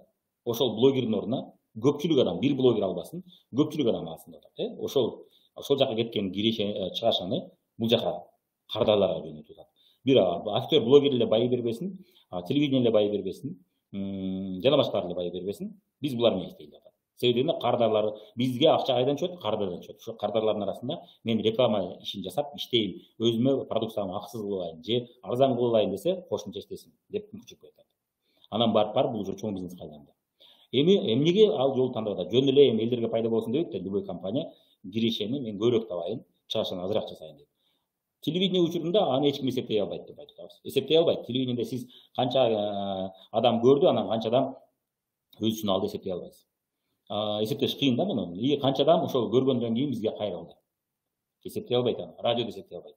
Шит да эсептей албайт. Биринчиден. Экинчиден, суроолоруна жооп бере албайт. Жооп бербейт. Блогер да жооп бербейт. Продукция боюнча кийин сурасаңыз жооп бербейт. Ошол жак кайрылга деп коет. Ал эми биз ошол ишти жасап атабыз. Жооп берип атабыз. Өзүбүз жарыя жасап атабыз, өзүбүз жооп берип атабыз. Анан бизге кимге төлөйт анан кызматы үчүн? Төлөйт да. Телевидениеге төлөгөн эффективдүү болбой атса, эсептеп бере албаса, ага минутасына төлөсө, телевидениеге, шиттерге минутасына, айына, содага карабастан төлөйт. Сода болбосо дагы төлөйт ал. Себеби алдын ала төлөйт. Ал телевидение, шиттер содаңыз аз болсо дагы алат, минутасына алат. Ал эми бизге содабыз үчүн төлөп атат. Ошондо тармактык маркетинг компания реклама тармагында чыгашаны азыраак төлөп атат, утуп атат. И көп төлөөчү болсо дагы ал жасаган иш үчүн төлөп атат. Орто жолдо жөн эле төлөбөйт атат. Аны эсептеш үчүн каттайбыз деп атат. Ошондо каттаганда билинет деп атат, кимдин кардары кандай сода кылды, кимдин кардары көбүрөөк сода кылды, кимдин кардары азыраак сода кылды. Ошол жерде төлөйт деп атат. Ошон үчүн маркетинг план деген түшүнүк бар. Маркетинг менен маркетинг планды адаштырбаңыздар. Маркетинг менен маркетинг план бул эки башка түшүнүк. Маркетинг план бул сиз маркетинг ишин жасаганыңыз үчүн кирешени төлөө планы. Маркетинг бул кардар, базарды изилдөө. Ошо маркетингди түшүнбөстөн ушул фатваны туура эмес жазып коюшат. Биз маркетингди билген үчүн, биз маркетингди билип түшүнгөн үчүн биз окуп эле бул нерсе жокку бул жакта, булар түшүнбөй эле жазып койгонго деп айта алабыз да. Да, чынында булар мына көрүп атабыз, мына. Чынында ошол актер, жылдыз, ырчы бар, булар чынында өздөрү ал товарды колдонбой атат. Колдонуп көрүш мүмкүн бирок колдонуп көрбөй мактагандар да толтур акча үчүн. Аны биз билебиз, ошон үчүн деп эле угуп коебуз. Эми жакшы жаман барганда көрөбүз. Бир барып көрөбүз. Анан кийин ал жакшы болсо бирөөлөргө дагы акысыз реклама баштайбыз. Тармактык маркетинг деп атат. Ооба, блогерлер аркылуу деле реклама жасайбыз, ТВ аркылуу деле жасайбыз, бирок алар аркылуу биз азыраак жасайбыз дагы. Кардарлар аркылуу жана бизнес уюштуруучу, биз сыяктуу бизнес уюштуруучулар аркылуу, реклама ишин уюштуруучулар аркылуу жасайбыз деп атат, өздөрү. Биз өзүбүз колдонуп анан мактайбыз. Кардарлар өзү колдонуп анан мактап анан бизнес кура баштайт. Көрдүңүз, блогерлер колдонбой туруп мактап атат. Жалган айтып атат. Мындайча, сонун товар деп мактап атат, алдап атат. Жалган айтып атат. Ошону адал деп коюп атат дагы. Тармактык маркетинг жок, биз ал жол менен барбайбыз, биз бул жол менен барабыз десе, бул арам деп атат. Көрдүңүз, эмнеге? Түшүнүк жок. Маркетинг илимин жакшы түшүнбөйт алар. Демек айттык, биз маркетинг чыгарышчылардын үнөмдөлүп атат. Телевидение, актер жана башкаларга азыраак төлөп атат. Себеби алардын канча соода кылып бергенин биз билбейбиз, эсептеш кыйын деп атат. Могул адамдар аркылуу биз эсептей алабыз. И чындап жасаган иши үчүн төлөй алабыз деп атат. Үнөмдөлдү маркетинг боюнча. Так, орто жолдо эми ортомчуларды жыйынтык атат. Мына көрсөткөнбүз, буга чейин мына. Бирөө Түркиядан товар алып келди, Кытайдан, Бишкекте бир оптом, Ошто да бир оптом отурат, Баткенде да бир оптом отурат, Исфанада да бир оптом саткан отурат. Лейлекте акыры бир розница, дүкөндүн ээси же бир точканын же павильондун ээси сатып атат ошол товарды. Мына ошол ортомчуларды алып сатат. Булар орто жолдо жөн кошуп товарын кымбаттап атат. Мен андан көрүп булардан азданыраак же ошо баада эле берейин, бирок доставканы өзүм колума алайын. Салык орто жолдо жөн эле ар бири төлөп атат. Мисалы чоң, буга чейин айткам, чоң уюм болсо НДС төлөнөт. НДС дагы кымбат болуп кетет. Кичинекей уюм болсо эми ал патент. Мисалы үчүн кичинекей уюмдарда патент. Бирок чоң уюм болсо уже мына кайсы жерде болбосун азыр налоговый салык кызматкерлери бюджетти текшерип жүрүшөт, кассага аппарат койгон деп. Мына көрдүңүздөр. Бул ошол НДС көп суммада сатып алса НДС төлөсүн деп атат. Мына ошол НДС ар бири төлөп отуруп кымбаттап кетет. Андан көрүп бир компания өзү алып барып өзү сатчу болсо НДС бир компания төлөйт. Натыйжасында ал кыйла киреше, кыйла чыгашаны үнөмдөп калат. Кыйла кирешеси көбөйүп атат. Аны ошол кирешеден биз менен бөлүшпөсө андан ким менен бөлүшөт кызмат жасаганыбыз үчүн? Ошол албетте компаниянын кызматкерлери бар. Бишкекте Кыргызстанда бир оптом бир склад ачылган, ошол жерде жетекчилик ушунун баарын карайт, аларга киреше төлөйт, өзүнчө процент төлөйт. Бирок талап кымбаттап кетпейт анын эсебинен. Кымбаттаса кичине кошулат, бирок ал да кызмат үчүн, ортомчулар үчүн эмес. Тармактык маркетинг ошол эле мына, ошол ортомчулардын ордуна биз болуп атабыз. Анан ошол ортомчулардан үнөмдөлгөн каражатты бизге төлөйт, анан кайдан төлөйт? Ошол кайдан киреше келип атканын түшүнбөй туруп жазып атышат. платформа жазгандар көрдүңүздөр, э? Так, мына тармактык маркетинг ортомчуларды алып салатат. Маркетинг жагынан рекламага үнөмдөп атат дагы, ошол үнөмдөп калып туруп, анан биз содабыз үчүн жасап, уюштурган содабыз үчүн бизге төлөп атат. Мына могул жерде сүрөттө көрүп атасыздар, мына толтура мына мисалдар мына. Мен айткан, ар бир 30%дан кошуп отуруп товар акыры 100 сомдон чыккан товар 1000 сомго айланып атат мына натыйжасында. Бул жерде еще складтар бар, еще доставка бар. Рекламаны көрүп атасыздар, реклама чыгаша кетип атат, э? Мына дүкөн өзү кошуп атат, МДСтер кошулуп атат, шунун баары кошулуп 1000 сом айланып атат, 100 сом. Тармактык маркетинг айтат, макул 1000 сом айланса, мен да 1000 сомдон сатайын. Бирок ошончо каражат үнөмдөп калсам, орто жолдо бирөө компаниядан менен алып туруп бирөөгө сатса, ошонун 30% мен ушуга берем деп атат. Калган ортомчу жок бул жакта деп атат. Бизге окшогон реклама уюштуруучулар булардын кызматына мен көрүп турам, ошол даана төлөйм деп атат, э? Даана кызмат үчүн төлөйм деп атат. Так, бул сүрөттү көрдүңүздөр, муну да көрдүңүздөр, сүрөткө тартып алсаңыздар болот. Слайдтарын мен группага бөлүшөм, биздин командадагылар. Так, кийинкисине кеттик. Так, ошол кошумча мындайча айтканда, компания өзүнүн фатканы окуп атам.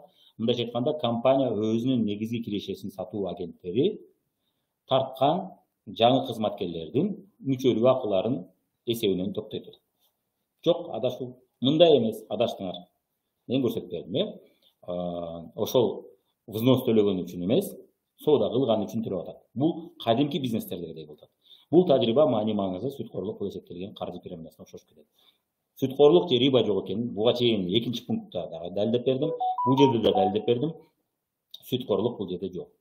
Фаберликте эч кандай мүчөлүк акы жок, айтып бердим бул боюнча. Фаберликте сатуу агенттери ишти баштоо үчүн чоң суммада товар сатып алуусу шарт эмес. Көрдүк, э, мына. Ошон үчүн 1000 сомдон бул жерге ал нерсе жок. Взнос дагы жок. Фаберликтин товарларынын баасы негизсиз кымбаттатылган эмес. Бирок негизсиз кымбаттатуу жана кымбаттатпоо боюнча буга чейин мен айтып кеттим, кыскача айтканда, батыштан келген компаниялардын баалары эмнеге кымбат тармактык маркетингде. Ал батыштан келген товарлар тармактык маркетингде эмес, дүкөн аркылуу сатылчу болсо дагы ал кымбат болуп турат. Эмнеге? Эмнеге дегенде, ал батыштан келди. Өндүрүшү кымбат. Ал жердин айлыктары жогору, ошон үчүн ошого жараша баа коюлган. Плюс ал жактан растаможка, доставка жана башкалар болуп кымбаттап кетет. Алардын эл үчүн бул орто баадагы товарлар болсо, биздин үчүн бул эл үчүн кымбат баадагы товар болуп калат. Эмнеге? Эмнеге дегенде, алар баасын бизге жараша, биздин элдин айлыгына жараша өзгөрткөн жок. Компания өзү. Ошол эле баада сатып атат, ошон үчүн кымбат болуп калат. Мисалы үчүн чет өлкөдө айталы, Tom Hilfiger же болбосо Zara же болбосо могу биз билген көп Adidas жана башка фирмалар орто жашаган адам үчүн чөнтөгүнө ылайыктуу эле баалар. Биз үчүн бул 4000 сом экен бир эле костюм эмес, спорт костюму же болбосо 5000 же 10000 же 20000 экен дейбиз, э? Бирок 3000, 2000 доллар айлык алып аткан адам үчүн 100 долларга бир костюм алыш бул кымбат эмес да. 50 долларга костюм алыш деп алыш кымбат эмес. Биз үчүн кымбат болуп калат. Костюм дегенде мен спорт костюм айтам. Албетте костюмдар бизде ансыз деле ошондой баада. Спорт костюмдер мына ошондой. Ошого бул жерде ал жакта 100 доллар мен арзан айтып койдум, 200-300 доллар болот. Мисалы үчүн линингти көрөлү, лининг кымбат. Линингте мисалы үчүн бир шым алсаңыз эле, спорт шым алсаңыз эле бир 10.000 тегерен болот, э? Жо үстү жагы да ошондой 10.000 тегерен болуп калат. Мен бааларды унутуп калдым, мен спорт костюм көп кийбегендиктен адашышым мүмкүн. Мени оңдоп койсоңуздар болот эгер адашсам. Эмнегеден ал батыштан келип атат, ошол баада бизге келип атат. Кытайдан келип атса дагы ал Кытайдын дагы кымбат шаарлары бар, арзан шаарлары бар, билсеңиздер керек, э? Ошол Гонконг сыяктуу шаарлар кымбат шаарлар. Ал жакта бүт нерсе кымбат турат. Батыш менен көбүш деген үчүн. Так, кээ бир компаниялар, эми 7-пункт. Эми 7-пунктка өттүк.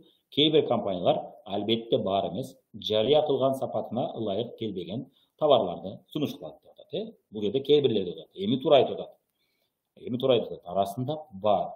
Ошол сапатына туура келбейт. Бирок бул биз айтып атабыз, же компания туура эмес саясат жасап атат, туура эмес адамдар ачат болот. Ал мисалы үчүн бир эле тармактык маркетинг эмес, ал кадимки бизнесте да бар, туурабы? Кадимки бизнесте деле, базарда деле, дүкөндө деле сиз негизинен ошол баасына татыбайт турган товарлар бар. Жок, ал баасына татыбайт деп абзорлор толтура көрөсүздөр. Андай нерсе бар деле жерде бар. Бирок өзгөчө жашыруун каржы пирамидасында бул көп, өтө көп да. Ошол мисалы үчүн саат же ошол болсо ручка ошого татыбайт баасына. Ошол сапаттары, алар айткан убада берген сапаттары жок чынында. Башкача айтканда өтө күчөтүп берген. Мисалы үчүн кээ бирлер бар, мисалы үчүн бул паста менен тишиңди жуусаң болот, башыңда жуусаң болот, идишиңди жуусаң болот, анан ашказаның дагы тазаланат жана башка деп бүт баарын айтып сатышат. Эми бул конкреттүү адамдар бул нерсени бузуп атышат.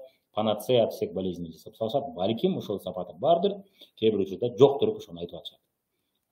Буга кошулам, эгерде ошондой бар болчу болсо, анда арам. Бирок бул жерде айтыш керек, ошол кээ бир компаниялар ушул нерсе бар болчу болсо, анда арам деш керек. А булар эмне деп атат? Кээ бир компанияларда бар, ошончо тармактык маркетингдин бардык түрү арам деп атат. Көрдүңүздөр. Ошол пунктты кошуп койсо туура болмок. Сатылуучу товарлар катышуучулар жана пайдалануучулар үчүн материалдык артыкчылыкка ээ болуш керек. Башкача айтканда, сатуучулар эми көбүрөөк киреше табыш керек да деп атат. Ошондуктан жарыяланган сапаттарына жооп бербеген төмөнкү сапаттагы товарлар каржылык пирамиданы жабуу каражаты катары каралат.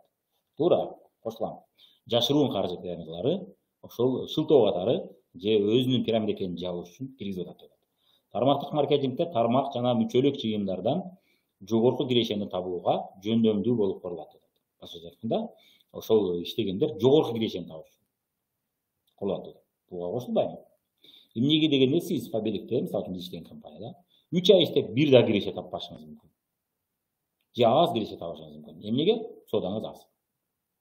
Бирок соодаңыз көбөйгөндө гана көбүрөөк төлөп атат.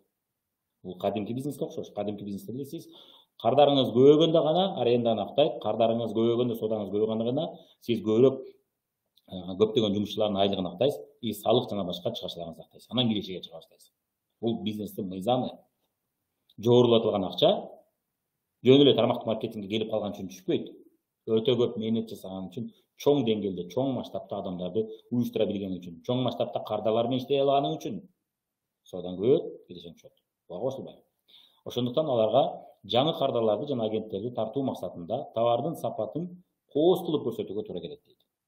Демек ошол элге көбүрөөк киреше төлөш үчүн кооз кылып көрсөтүүгө туура келет дейт. Бул жашыруун каржы пирамидасында бар. Кошулам. Бирок тармактык маркетингде, чыныгы тармактык маркетингде бул жок. Бул болсо анык алдоо болуп эсептелет. Кошулам. Эгерде ошол нерсе бар болсо, анда арам. Бул демек ситуацияга жараша болот. Тармактык маркетингдин баарында бар эмес. Кээ биринде сиз тармактык маркетинг, бул чыныгы тармактык маркетинг компания деп ойлошуңуз мүмкүн, бирок ал жашыруун каржы пирамидасы. Бул боюнча менин каналымда, Мирлан Батырханов Кыр деген каналда тармактык финансылык пирамидалар деген плейлистте бар. Кантип жашыруун каржы пирамидасын таанысаңыз болот, билсеңиз болот. Инвестиция менен анын айырмасы көрсөтүлгөн, инвестиция менен каржы пирамидаларынын айырмасын көрсөткөн чыныгы инвестициялар жана тармактык маркетинг менен жашыруун тармактык маркетинг жана каржы пирамидасы айырмасы көрсөтүлгөн. Бул боюнча 3 видео бар, көрүп чыксаңыз болот. Эгер сиз үчүн бул маанилүү болсо, эгерде сиз арам иш жасабайын десеңиз, анда албетте ал теманы көрүп коюңуз. Бир эле дин башкармагына таянып албаңыз. Дин башкармагына мен көрсөтүп бергендей туура айткан моменттер болот, адашкан моменттер болот. Ошон үчүн сиз бул темада билимиңизди күчөтүңүз. Эгерде жашыруун каржы пирамидасында иштеп аткан болсоңуз, анда сиз өзүңүздү да алдап атасыз, элди да алдап атасыз. Ал нерседен алыс болуңуз. Кимдир бирөө мага, мисалы үчүн мен билсем каржы пирамидасы экенин, же күмөнүм бар болсо, же жашыруун каржы пирамидасында иштеп аткан болсо, мен үйрөтүң, жол көрсөтүң, багыт бериңсе, мен ачык эле айтам, жок, мен каржы пирамидасына эч качан жардам бербейм, багыт да бербейм, убактымды да кетирбейм. Себеби дегенде мен элди алдоого жардам бербейм деп айтам. Эгерде сиз чындап мында багыт алам десеңиз, анда сиз чыныгы тармактык маркетинг компанияларына кошулганыңызды туура көрөм деп айтам. Ана көбүрөөк билгим келет десеңиз, бул жактан көрүп алыңыз деп айтам да, анан өзүңүз карап тандайсыз. Так, эми мына көрөлү. Биздин учурда көрөлү, фабрик, биздин көпчүлүк көрүүчүлөр фабрикте караганда, мен фабрикти мисал кылып кетейин. Сиз өзүңүздүн компанияңыздагы ушул боюнча маалыматты алып алып, өзүңүз наставниктериңизден, директорлоруңуздан, лидерлериңизден алып алсаңыз болот. Демек, сатылуучу товарлар, катышуучулар жана башкалар үчүн материалдык артыкчылыкка ээ болуш үчүн ошонун сапатын өтө күчөтүп айтышат дейт. Биз көрөлү. Бизде мына биз иштешкен компаниянын көптөгөн сертификаттары бар. Көптөгөн патенттери бар, өзү иштеп чыгарган. Анан көптөгөн сертификаттар бар. Мыкты, жылдын мыкты продукциясы деген көптөгөн утуучу, жылдын ошондо утуучу болуп эсептелет. Эмнеге көп адамдар ага добуш берген? Албетте көп адам алат. Жана көптөгөн ушундай наамдар бар. Сыйлыктар, наамдар бар бул боюнча. Демек көп адам добуш берет, демек көп адам аны колдонот. Мисалы үчүн биз иштешкен компаниянын кардары, мен 5 жыл мурун статистиканы көргөнүмдө 5 миллионго жакын кардары бар. Эми 5 миллиону жакын кардары кайдан пайда болот? Мисалы үчүн Россияда көпчүлүккө, мисалы үчүн биздин иштешкен компания айтсаңыз, көбү таанайт.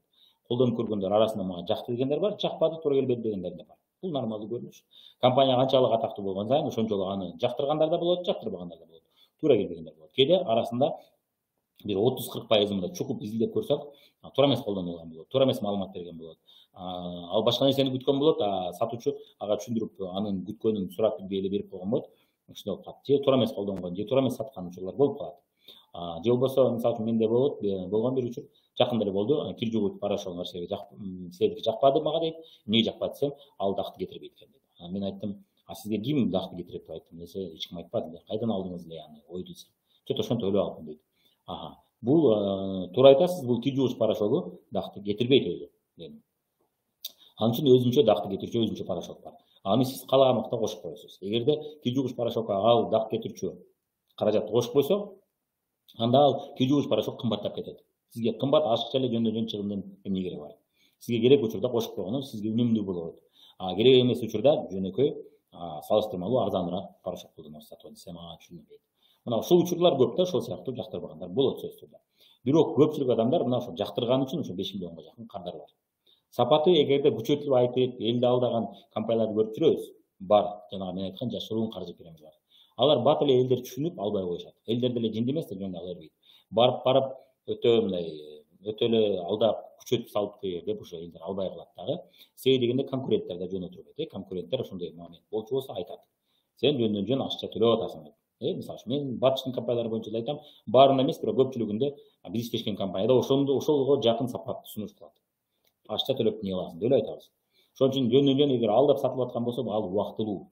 Мисалы үчүн мына Кыргызстандан чыккан жаңы бир компаниянын бири 3 жылда иштеп жабылып калды. Аябай атага чыгып дүркүрөгөн, бирок биз башында эле уже көп нерсесин, көп маалымат алып, түшүнүп, системасын көргөндөн кийин бул компаниянын келечеги жок деп айттык. Келечеги жок деп жабылып калды. Эмнеге? Негизсиз товар кымбат болчу. Ушул айтылган көрүнүш, мына могу айтылган көрүнүш элдерге көбүрөөк киреше төлөш үчүн, өздөрү көбүрөөк киреше табыш үчүн арзан продукцияны өтө кымбат сатышкан.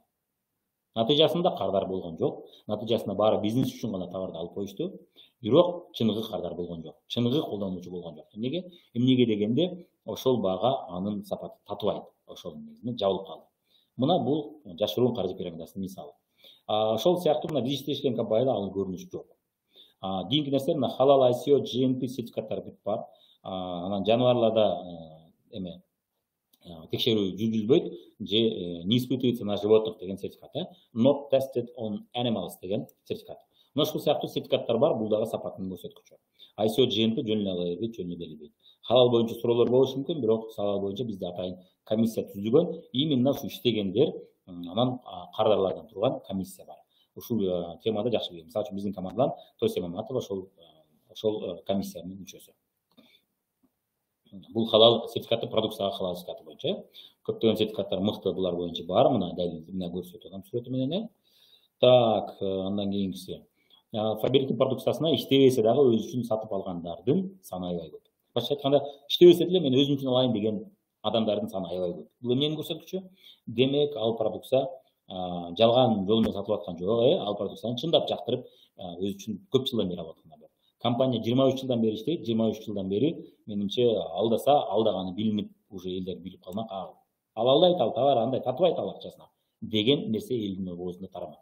Жакшы рекламада о элдин оозунда тарайт, жаман рекламадагы ушундай тарайт. Так, эми Бишкекте 60га жакын офис бар. Мисалы үчүн Кыргызстанда бул офистер оборот болуп аткан үчүн, элдер соода кылып аткан үчүн иштеп атат. Эгерде соода болбой элдер албай койчу болсо, жактырбачу болсо, эгер алдап сатып аткан болсо, бул офистер мурун эле жабылып калмак да. Бирок 20 жылга жакын, уже 2003 жылы ачылган, 17 жыл экен, ошондо 18 жылдан бери офистер иштеп келатат. Официалдуу ачылгандан бери 18 жылдан бери жабылбайт. Эми кээ бир офистер жабылышы мүмкүн, бирок негизинен мисалы үчүн айталы 50 офис эле азыр эми 5 офис калды деген көрүнүш жок. Эмнеге дегенде элдер товарын алып атышат. Ошто 30га жакын офис бар. Ошто тескерисинче мурун офис аз болчу, азыр адашпасам, адашышым мүмкүн 20-30га жакын офис бар да. Фаберлик эң чоң ассортименти бар, 3000ден 6000ге чейин товардын түрү бар. Бул товардын түрү дагы ассортимент көп, жөн көбөймөк эмес. Эми жалгандын негизинде бизнес чоңойтуу өтө кыйын. Өзгөчө көп жылдык бизнес жасоо кыйын.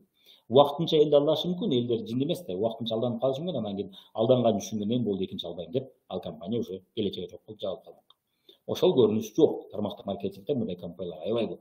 50 жылдан бери иштегендер бар, 60 жылдан бери иштегендер бар. Ошону эске албастан айтсак, азыркы көрүнүштү айтсак туура эмес болуп калат. Бирок бул жерде туура жазылып тур, кээ бир компаниялар деп атат. Баары эмес деп атат албетте. Бул жерге кошулат. Бул пунктка кошулам. Кийинки эме бизде мына ассортименттин түрлөрүн көрсөңүздөр болот. Реклама иретинде эмес бул. Реклама жасоо, менин максатым реклама жасоо эмес, далил, сөзүмө далил болсун деп көрсөтөт. Жада калса кийим кечелер да сатылып атат бул компанияда. Демек товарын элдер сүйүп алып аткан үчүн ага киреше чыгып атат. Кайра көп жылдан бери алып аткан үчүн ал бир компанияны чоңойтуу, ассортиментти чоңойтуу бул бир күндө жасала турган иш эмес да, бул көп жылдап жасала турган иш. Эмесе жаңы ачылган компаниялардын баары тең бат эле тез эле ассортиментин көбөйтүп алмак. Бирок ошол нерсе болбой атат. Эмнеге дегенде бул жөн болбойт. Элди алдоо негизинен бул реалдуу эмес да. Так, бул көрүнүш жашыруун каржы пирамидаларында болот деп айттык. Кээ бир товар өтө кымбат болгон компанияларда айрым дистрибьюторлор муну жасашы мүмкүн. Ошол кымбат болгон товарды элдерге ишендире албай, жөнөкөй адам, орто жашаган адам болсо мен эмне кылам кымбат алып десе, ошол учурда кээ бир лидерлер айтышы мүмкүн ушул нерсени жасашы мүмкүн. Кооздоп, жок сапаттарды айтып сатышы мүмкүн. Бул албетте компаниянын өзүнүн саясаты эмес, бул ошол иштеген адамдардын саясаты. Бул жерде албетте сиз өзүңүз иштеген компанияга карап көрүшүңүз керек. Ошол көрүнүштөр бар болсо, же сиз ошону сиз жасабай, ошого сабак болуш керек сизге, мен мындай жасабайм деп, элди алдабай иштейм деп. Себеби дегенде, элди алдап иштегенде көп жыл бизнесиңиз курулбайт. Элдер кийин келип сиздин кардар болуп жүрүп, сиздин алдаганыңызды түшүнгөндөн кийин ал албайт уже. Бул алдайт экен деп ишенбей калат. Ошон үчүн көп жылдык бизнес жалгандын негизинде түзүлбөйт. Ал эми компанияда баары алдап атсаң да билбейм, анда же компанияны алмаштырышыңыз керек эгерде кааласаңыз, же болбосо албетте сиз ошол компанияда туура иштөө жолун таратышыңыз керек элдерге. Бирок бирөөнүн жасаган ишине сиз жооп бербейсиз. Кудайдын астында сиз өзүңүз жасаганыңыз үчүн жооп бересиз. Ошон үчүн сиз өзүңүз туура иштесеңиз болду. Ошон үчүн адал компанияда иштеп атып дагы сиз, мисалы үчүн биз иштеген компанияда деле кимдирге ошону жасашы мүмкүн. Адал компанияда иштеп атып деле арам иштер жасап коюшу мүмкүн. Бул ар ким өзү жооп берет. Так, 7-чи пункт. Эми кийинки пункт 7-чи пункт, биз 9га жакындап калдык. Акыркы пункттарыбыз калды. Тармактык маркетингде тармак жаңы мүчөлүк жыйындардан жогорку кирешени табууга жөнөмү болуп курулат деп атабыз. Мына жок, бул ошол эле пункт адаштым. Чөтү мен оюм башка жака уруп кетти. Так, тармактык маркетингде жарыя ортомчулардан баш тартуунун негизинде экономия болот деп айттык. Мына дагы далил. Кайталанып калыптыр, кечиресиздер. Так, мына обычный схема. Көнүгүш маркетингде ортомчулар өзүнүн баасын кошуп атып, товар кымбаттап кетет. Плюс НДС. Муну айтып кеттик уже. Так. Эки жолу айтканып калыптыр, кечиресиздер. Так, мына мен айткан жана чыгашалар. Мына сизге далил болсун, скриншот кылып тартып алсаңыз болот. Кээ бир компаниялар албетте бар эмес болот, Мына толтура реклама боюнча аябай көп иштер жасаш керек. Мунун баары акча турат. Объявление, массалык маалымат каражатта сыңый дейт орусча. Упаковка кетет, рекламный роликтер тартат, печатный реклама кагаз түрүндө чыгарат, буклеттер чыгат, брошюралар чыгат, справочниктер чыгат, наружная реклама, баннерлер чыгарат, конкурс, лотереялар чыгарылат, розыгрыштар, приздер, авара, чыгыса көп связь с общественностью, кимдирге атактуу адамдар аркылуу элге өзүн таанып аткан аракет кылат. Алардын ордуна биздин лидерлер болуп атат, эки ишти бир жасап атабыз, Аны биз компания мажбурлаган жок. Бизге бул пайдалуу, кандайча биз элге таанымал болгон сайын, элдер бирөөнү жакшы тааныган сайын анын сунушун жакшы карашат жана анын айткан товарын жакшы алышат. Ошол себептен бизде блогер сыяктуу жылдыздарыбыз бар, өзүбүздүн темабызда. Самара Кеңешова, Гүлназ Борбоева жана башка деген канчалык адамдар биздин бизнесте өз турмуштарын өзгөртүп алды. Алардын турмушун көптөгөн адамдар карап отурушат, Ошол блогер катарында. Эгерде кадимки маркетинг болсо, анда кимдир бирөөгө кошумча ошол блогерге өзүнчө төлөмөк. Экесе чыгаша кетип атат, ушунда. Бул жерде жок, экесе чыгаша кетпей атат. Бизге да утуш болуп атат, компанияга да утуш болуп атат. Ушул чыгашалардын баарын үнөмдөп атат да, баарын дегенде булардын эч бирин жасабай атат деп айтабыз, жасап атат. Буларга азыраак чыгаша кетирип атат дагы, ошол үнөмдөргөн чыгашанын бир бөлүгүн бизге берип атат, бир бөлүгү өзүнө калтырат. Ошон үчүн жаңы ачылган компания тармактык маркетинг аркылуу туура уюштурса, туура жасаса, бат тез чоңоюп атат. Чоң деңгээлге чыгышына кепилдик көбүрөөк болуп атат. Эмнеге дегенде, ушул чыгашалардын көпчүлүгү үнөмдөлүп калат. Бирок товардын баары тең эле тармактык маркетинг аркылуу сатыла бербейт. Тармактык маркетинг аркылуу жакшы сатылган товарлар бар, жакшы сатылбаган товарлар бар. Мисалы үчүн, диванды тармактык маркетинг аркылуу сатыш реалдуу эмес. Адам отуруп көргүсү келет, аны өз көзү менен көргүсү келет, аны интернеттен көрүп, размерлерди айткан менен элестетиш кыйын. Ошол. Кийим дагы салыштырмалуу кыйыныраак, бирок кийимди интернетте көбүнчө сатып алышат. Ошол үчүн биз иштешкен компанияда кийимди сатып атат. Так, кийинки момент, негизинен мына айтып кеттик, баннер. Жылдыздарга соодага жараша эмес, алдын ала рекламанын ар бир секундуна төлөнөт. Эми бизде мына жасаган ишибизге.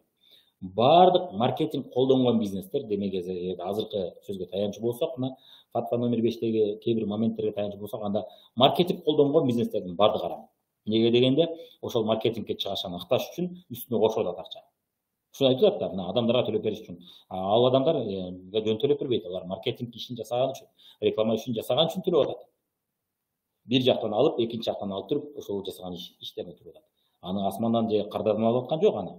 Кардардан бардык компаниялар алат, бирок кардардан көбүрөөк алып аткан жок да, кошумча. Жок, кардардан кошумча албай атат. Ошол чыгашаны башка жактан үнөмдөп туруп, анан кийин тармактык маркетингде иштегендерге берип атат. Неге дегенде, компанияга бул пайдалуу болуп атат, эффективдүү болуп атат. Тиги жылдыз ар күнү өмүр бою жарыя жасабайт. Ал бир жолу төлөсөм бир жолу жасайт, эки жолу төлөсөм эки жолу жасайт, үч жолу жасасам үч жолу жасайт. Ага тынбай жасайт, төлөп туруш керек. Бирок ошол сода болобу болбойбу белгисиз. Түшүнүксүз, эсептеш кыйын. Могулар менен иштесем түшүнүктүү, эсептеш оңой. Содасын жараша берем. Сүйлөгөндө эмес, содасын жараша берем. Мага бул утуш деп туруп, ушул жолду тандап атат. Ошол жолду, туура жолду тандаса, эффективдүү жолду тандаса, бул ал өзүнүн тандоосу. Арам деп коет. Көрдүңүз, эмнеге? Сабатсыздыктан. Так, кийинки пункт. Мына модулдуу мисалдар, мына ММКны өчүрүп салды, ортомчуларды өчүрүп салды. Ичинеги тармактык маркетинг үнөмдөп калган чыгышчылардын бир бөлүгүн төлөп атат. Дистрибьюторга жаңы продукция өнүктүрүүгө кетирип атат чыгаша. Мына ошол дистрибьюторга төлөп атат дагы, могу үнөмдөп калган каражаттын бир бөлүгүн жаңы продукция иштеп чыгууга иштетип атат. Андан кийин компаниянын өнүгүүсүнө кетип атат. Ошон үчүн кээ бир кадимки бизнес, кадимки маркетинг аркылуу иштеген компанияларга караганда тармактык маркетинг компаниялары тез бат өнүгүп атат. Ошон үчүн көптөгөн Россиянын меминдеги күчтүү компаниялары азыр батышта, Европада өзүнүн товарларын сатып атат. Эми мага айтыңызчы, могу Газпром сыяктуу чоң компаниялардан башка, айталы, косметика, парфюмерия, кир жуугуч порошокторду саткан Россиядан же СНГ мамлекеттеринен чыккан кайсы компания өзүнүн продукциясын батышта сатып атат? Жок андай, мындай. Билбейсиз да, билсеңиз саналуу болушу мүмкүн. Бирок тармактык маркетинг компаниялардан күчтүүлөрү дээрлик баары тең чет өлкөдө сатып атышат. Эмнеге?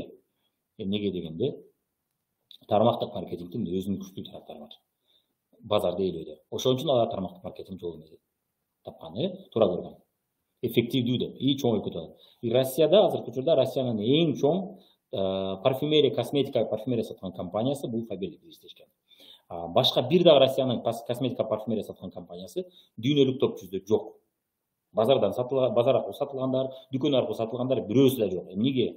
Эмнеге дегенде, рекламанын ушул жолу эффективдүү болуп атат, сатуунун ушул жолу эффективдүү болуп атат. Ошон үчүн ал биринчи орунда турат. Ал эми базар аркылуу, дүкөн аркылуу саткан компаниялар биринчи орунга чыкпай атат. Эмнеге дегенде, эффективдүү эмес болуп атат. Ашыкча чыгашчылар кетип атат жөн. Мына көрдүңүз. Так, кеттик анда. Кийинки пункт бизде чыныгы тармактык маркетингде мындай көрүнүш жок деп айтасың. Мына 8-чи пункт. Так, кечиресиз, адашпадым. 8-чи пункт жөнүндө айталы. Көп учурда пирамидалык түрдөгү тармактык маркетинг компанияларында сыйакыларын кепилдеген сатуунун белгилүү көлөмүн бекитишет. Башкача айтканда, мына ушу сыякын алыш үчүн кандай бир көлөмдө продукцияны сатышың керек. Оз экиби адам командаң аркылуубу, уюмуң аркылуу сатасыңбы, же болбосо өзүң сатасыңбы, ошол көлөмүн аткарганда төлөнөт. Бекитилген натыйжага жетишпей калуу кээде кызматташууну токтотууга себепкер болуп калат. Демек ошол натыйжаны көрсөтпөсө, компания аны өчүрүп коет, же токтотуп коет, акча төлөбөй коет. Шариятта жумуштун мындай түрү кызматкердин укугуна кысым көрсөтүү болуп эсептелет. Эми сиздерге суроо. Торговый агенттер, мисалы үчүн, биз тармактык маркетингке келгенде эмне ишин жасайбыз деп келебиз. Соода ишин жасайбыз, уюштурабыз, реклама ишин жасайбыз. Соода жасайбыз, ошол соодага жараша бизге төлөйбүз. Себеби биз отдел продажны иштеп атабыз да. Тармактык маркетинг бул өзү отдел продаж. Ошол компаниянын сатуу бөлүмүбүз да, биз өзүнчө. Бул аны аутсорсинг деп коет, бизге өзүнчө тапшырып койгон, силер өзүңөр ушунун бүт баарын жасагыла, биз силерге шарт түзүп беребиз. Шарт түзүп берип, сатуу ишин толугу менен биз уюштуруп, биз жасап атабыз, ошол ишибизге киреше көрүп атабыз. Эми муну түшүндүрүп бердим. Эми сиз эгерде шоро компаниясы болобу, павильондар аркылуу суу сатылабы, печенье сатылабы, ошол компанияда иштечү болсоңуз, сиз дагы ошол отдел продажга келип иштейсиз. Сатуу бөлүмүнө келип иштейсиз. Ошол жерде сиз бир белгилүү көлөмдө соода жасабасаңыз, сизге айлык төлөбөйт. Сизди иштен айдап кетирет. Эмнеге дегенде, сиздин негизги жумушуңуз ошол. Мисалы үчүн, бухгалтер ишин жакшы жасай албаса, иштен айдайбы? Айдайт. жетекчи ишин жасай албаса айдайт. Айталы сварщик ишин жакшы жасай албаса кечирип кой, же үйрөн, же жакшыраак биз сага убакыт берели, же болбосо бул жумуштан кет, биз башка ордун алайлы, сен ишин жасай албай атасың деп айтат. Биз да сулуу салондо ишин жакшы жасай албаса, биз кардарлардын астында уят болгубуз келбейт, уят болуп атабыз. Биздин атыбыз өлүп атат, ошон үчүн биз сиз менен иштеше албайбыз деп кетиребиз. Бир ай бизде испытательный срок, бир ай ичи биз ишин көрөбүз. Бул нормалдуу көрүнүш. Эгерде сиз бирок тармак маркетинг ал жок. Болгону мен могу жерде логикасын түшүндүрүп айтам да.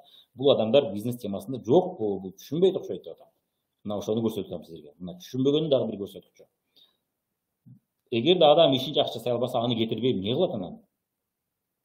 Кетирет да. Сода агенти эгерде соданы жакшы жасай алса, планды аткарбаса, точкаларды баарын кыдырып заказ албаса, аны жумуштан кетирет, ки башка дел өт бизде дейт. Башка делде иште дейт. Өзүң ишин жакшы кайсы жерде жасай аласың дейт. Эч бир жерде жасай албасаң, только сода агенти жасай алсаң, анда же содаңды көбөйт, сага убакыт берет, же болбосо иштен кетиребиз дейт. Ордуна башка ошол соданы жасаган адам алабыз дейт. Тармактык маркетингде бул шарт жок чынында. Кайдан алган билбейм. Көп учурда деп атам. Көп учурда жок, кайсы жактан алдыңар, кайсы жактан көрдүңөр билбейм. Кандай нерсе жок. Эгерде ал соданы белгилүү бир планда жасай албаса, ага киреше жок. Ушул бар. Кирешени бирок компания мен сага бербейм деп аткан жок. Планы өзү ушундай. Сен ушул мисалы үчүн айталы 100 000 сомдук сода кылдың, соданын үстүнөн ошол 100 000 сомдук содадан мисалы үчүн 10 000 киреше деп маркетинг планда жазылган. Дана. Ошону жасабаса киреше жок. Бул бизнестин мыйзамы. Сиз мисалы үчүн бир айталы кафе ачсаңыз, кафеде айына бир айталы 200 000 сода кылбасаңыз, 200 000 мисалы үчүн 100 000 сизге пайда түшсүн дейли киреше 100 000 чыгашаңыз болсун. Ошол 200 000. Ошол эгерде 100 000 сода болуп калса, сиздин кирешеңиз жок анда. Сиз чыгашаны гана актадыңыз. 200 000 киреше болсо гана сиз пайда, 100 000ден ашса гана калганы сиздики мисалы үчүн да. 150 000 болгондо сизге 50 000 пайда. 200 000 сода болгондо сизге 100 000 пайда. Мисалы үчүн айтам.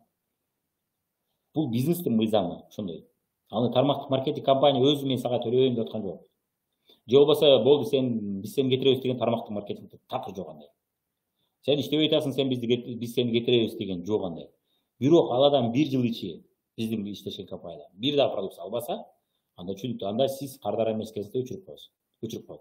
Албетте анын укугун чектөө үчүн эмес, башка бирөөгө мүмкүнчүлүк берүү үчүн. Сизди бирөө каттаптыр, бирок сиз менен жакшы маалымат бербептир, продукцияны түшүндүрбөптүр. Биз сизди өчүрүп коелу, кимдир бирөө сизге туура маалымат берип, жакшыраак маалымат берип, продукция боюнча өзү каттап алса эми. Буга мүмкүнчүлүк болсун. Эми иштегенге мүмкүнчүлүк берели, иштебегенде мүмкүнчүлүктү алып коелу деп атат да. Демек, бир адам мисалы үчүн айталы, баардык кааныштарын 100 адам, 200 адамды паспортун берип отуруп каттап алды. Ал эч ким сода кылбады. Анан кимдир бирөө каттагысы келет алат, маалымат берсе, жок мен каттап койгон дейт. Эмне кылат анан? Пожалуйста, эгер заказ кетирген болсо, 1 жыл күтсүн. 1 жыл алган болсо товар. Ал эми бир дагы жолу ала элек болсо, товар катталгандан бери анда алды, 6 айда өчүп кетет. Өчүп кеткенден кийин каалаган адам мага маалымат берип каттап алат. Бул мүмкүнчүлүк берип атат. Бирөөнүн укугун чектеп аткан жок. Эгер чектеген болсо, чектеген деп айтып аткан болсо кимдир бирөө ошентип ойлосо, анда иштебегенге де мүмкүнчүлүктү алып коет. Чектеген жок. Иштебегенде мүмкүнчүлүктү алып туруп, иштегенге берип коет. Туура эле көрүнүш. Менимче, бизнестин баарында ушул адилеттүүлүк менен иштегенде гана бизнес өнүгөт. Анткени компанияга кардарлар керек. Ошол кардарларды туура иштеген адамга багыттап атат. Көрдүңүздөр, Так, ошон үчүн бул жерде же мен туура түшүнбөй калдым, же бул адамдар эмне деп жазганын өздөрү жакшы түшүнбөй атат, Бирок көп учурда мындай нерсе жок. Мен вообще көргөн эмесмин мындайды. Сен ушундай иштебедиң, ошон үчүн же могуну жасабадың, сени өчүрүп салабыз деген көргөн эмесмин андайды. Бирөөнүн адамдарын урдаса, бирөөнүн кардарларын урдаса, бул жерде бар санкция, штраф болот жана башка. Бул урурлук. Урурлукта эми менимче урурлукка жаза бериш керек. Урурлук эч жерде болбойт жасаганча. Ошондой нерсе бар бирок. Кээ бир компаниялар, эми 9-пункт. 9-пунктка келдик, акыркы пунктубуз. Кээ бир компаниялар сыйлыктарын алуу үчүн катышуучулардын минималдуу санын тартууну шарт кылышат дейт. Минималдуу бир санды алып келиши керек дейт. Эгерде кызматкер шарт кылынган сандагы катышуучуларды тартып келе албай калса, анда ал эч нерсе албай калат деп атат. Кандай бир деңгээлде катышуучулардын саны алып келбесе. Алымдардын пикиринде төлөм берүүнүн мындай схемасы дагы шариаттын эрежелерине карама-каршы келет.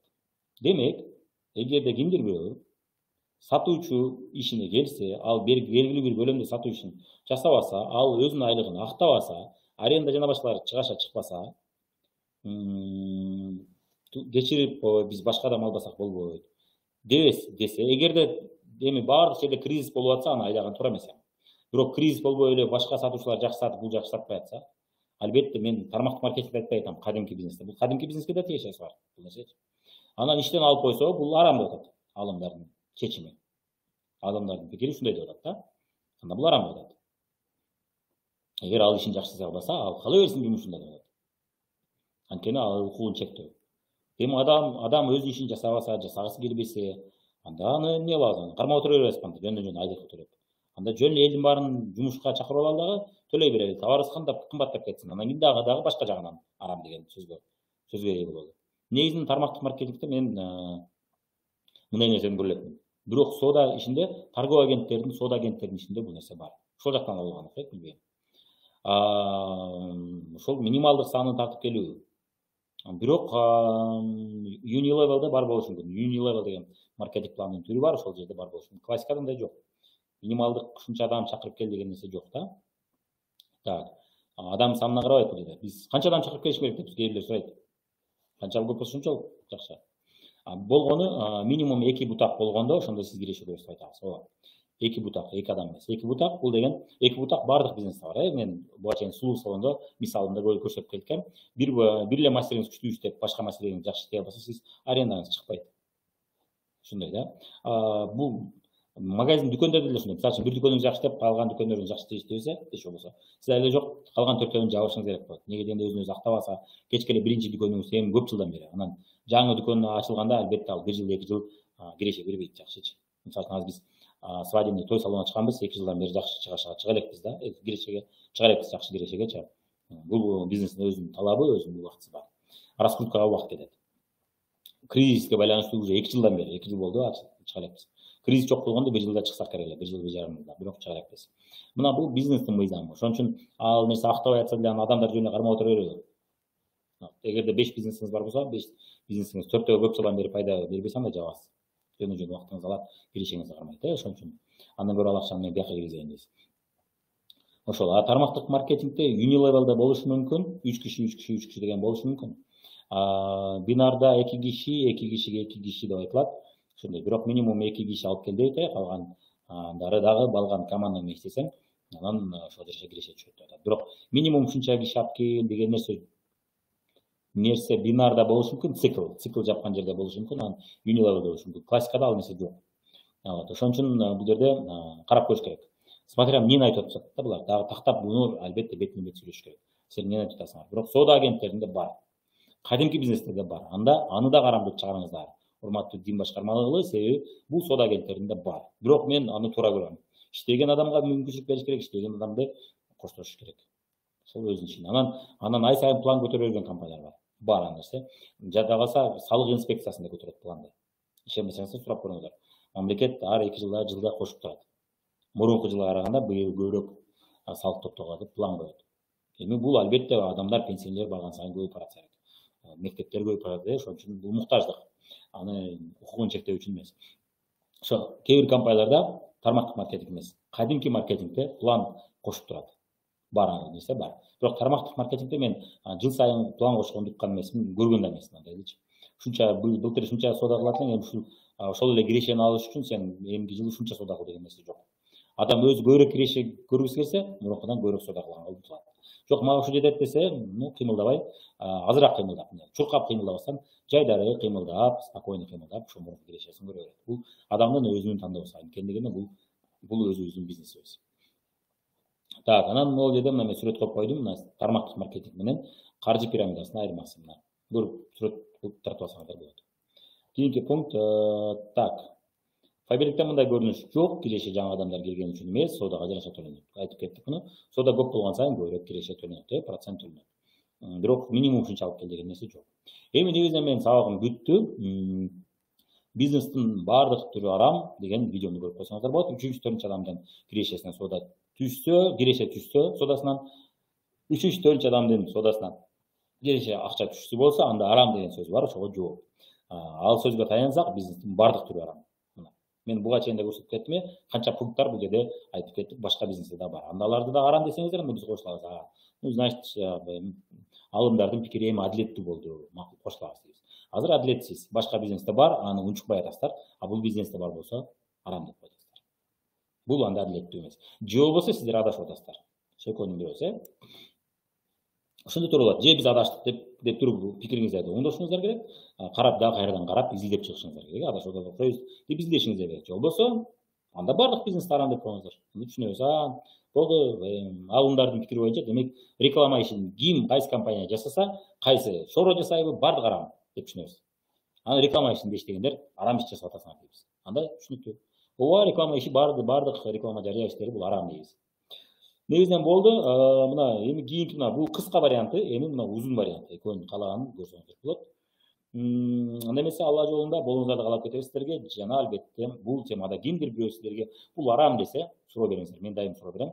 Эмненин негизинде арам деп атасың? Сен элдер айтат. Элдер арам сен айтып берет. Молдалар айтат. Молдалар кайсы жерде эмне деп айтты десеңиздер көбүнчө билишпейт.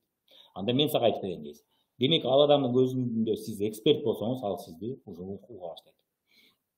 Эксперт экениңизди көрсөтүңүз. Мына менин видеолорумду кайра кайталап көрүңүз. Мисалдарды келтириңиз. Мен дайым биринчи 2 пунктты мисал келтирем. Мына гарар деп айтышат. Бул гарар бардык бизнесте бар.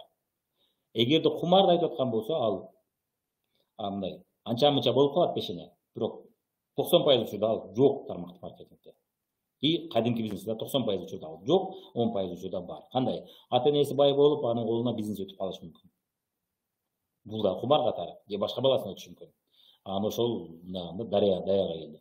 Тармактык маркетингде болот, бир адам келет, эки адам чакырып коет, эки адам күчтүү иштеп кетет. Үстүндөгүсү мурункудай көп киреше, өтө деле көп иштебей киреше көрүшү мүмкүн. Бирок ал адам дайым аз киреше көрөт. Муну көрүп жүрөбүз. Ал мисалы үчүн эки адамдан аз көрөт кирешеничи. Муну көрүп жүрөбүз. Ал көрө киреше көрүнсө, анда дагы кошумча жакта үчүнчү бутакты өнүктүрүш керек. Бул адилеттүү, мына көрдүңүздөр, иштеген адам гана тиштейт деп айтып атабыз. Бирок анча-мынча пешене болуп калышы мүмкүн. 5 адам чакырып койдуңуз, 5 адамды өтө деле көп үйрөтпөдүңүз. Система бар болсо, мисалы үчүн бизде система бар, үйрөтчү система кошуп койдуңуз, ал өзү үйрөнүп өзү иштеп кетти. Бул өтө сейрек учурда болот. Ал эми пешене 95% адамдарда же 99% адамдарда бул боло бербейт. 1% адамда болушу мүмкүн. Анча-мынча болуп калат көрөбүз. Бирок өтө сейрек учурда болот. Мына ошондой да. Ошон үчүн бул жерде мына ушул мисалдарды келтирсеңиздер, гарарды түшүндүрүп берип, эмне экенин түшүндүрүп берип, мынтип айтылган деп турган айтсаңыз, бирок бул бардык бизнесте бар. Же кумарды айтып аткан болсо, көпчүлүгүндө жок.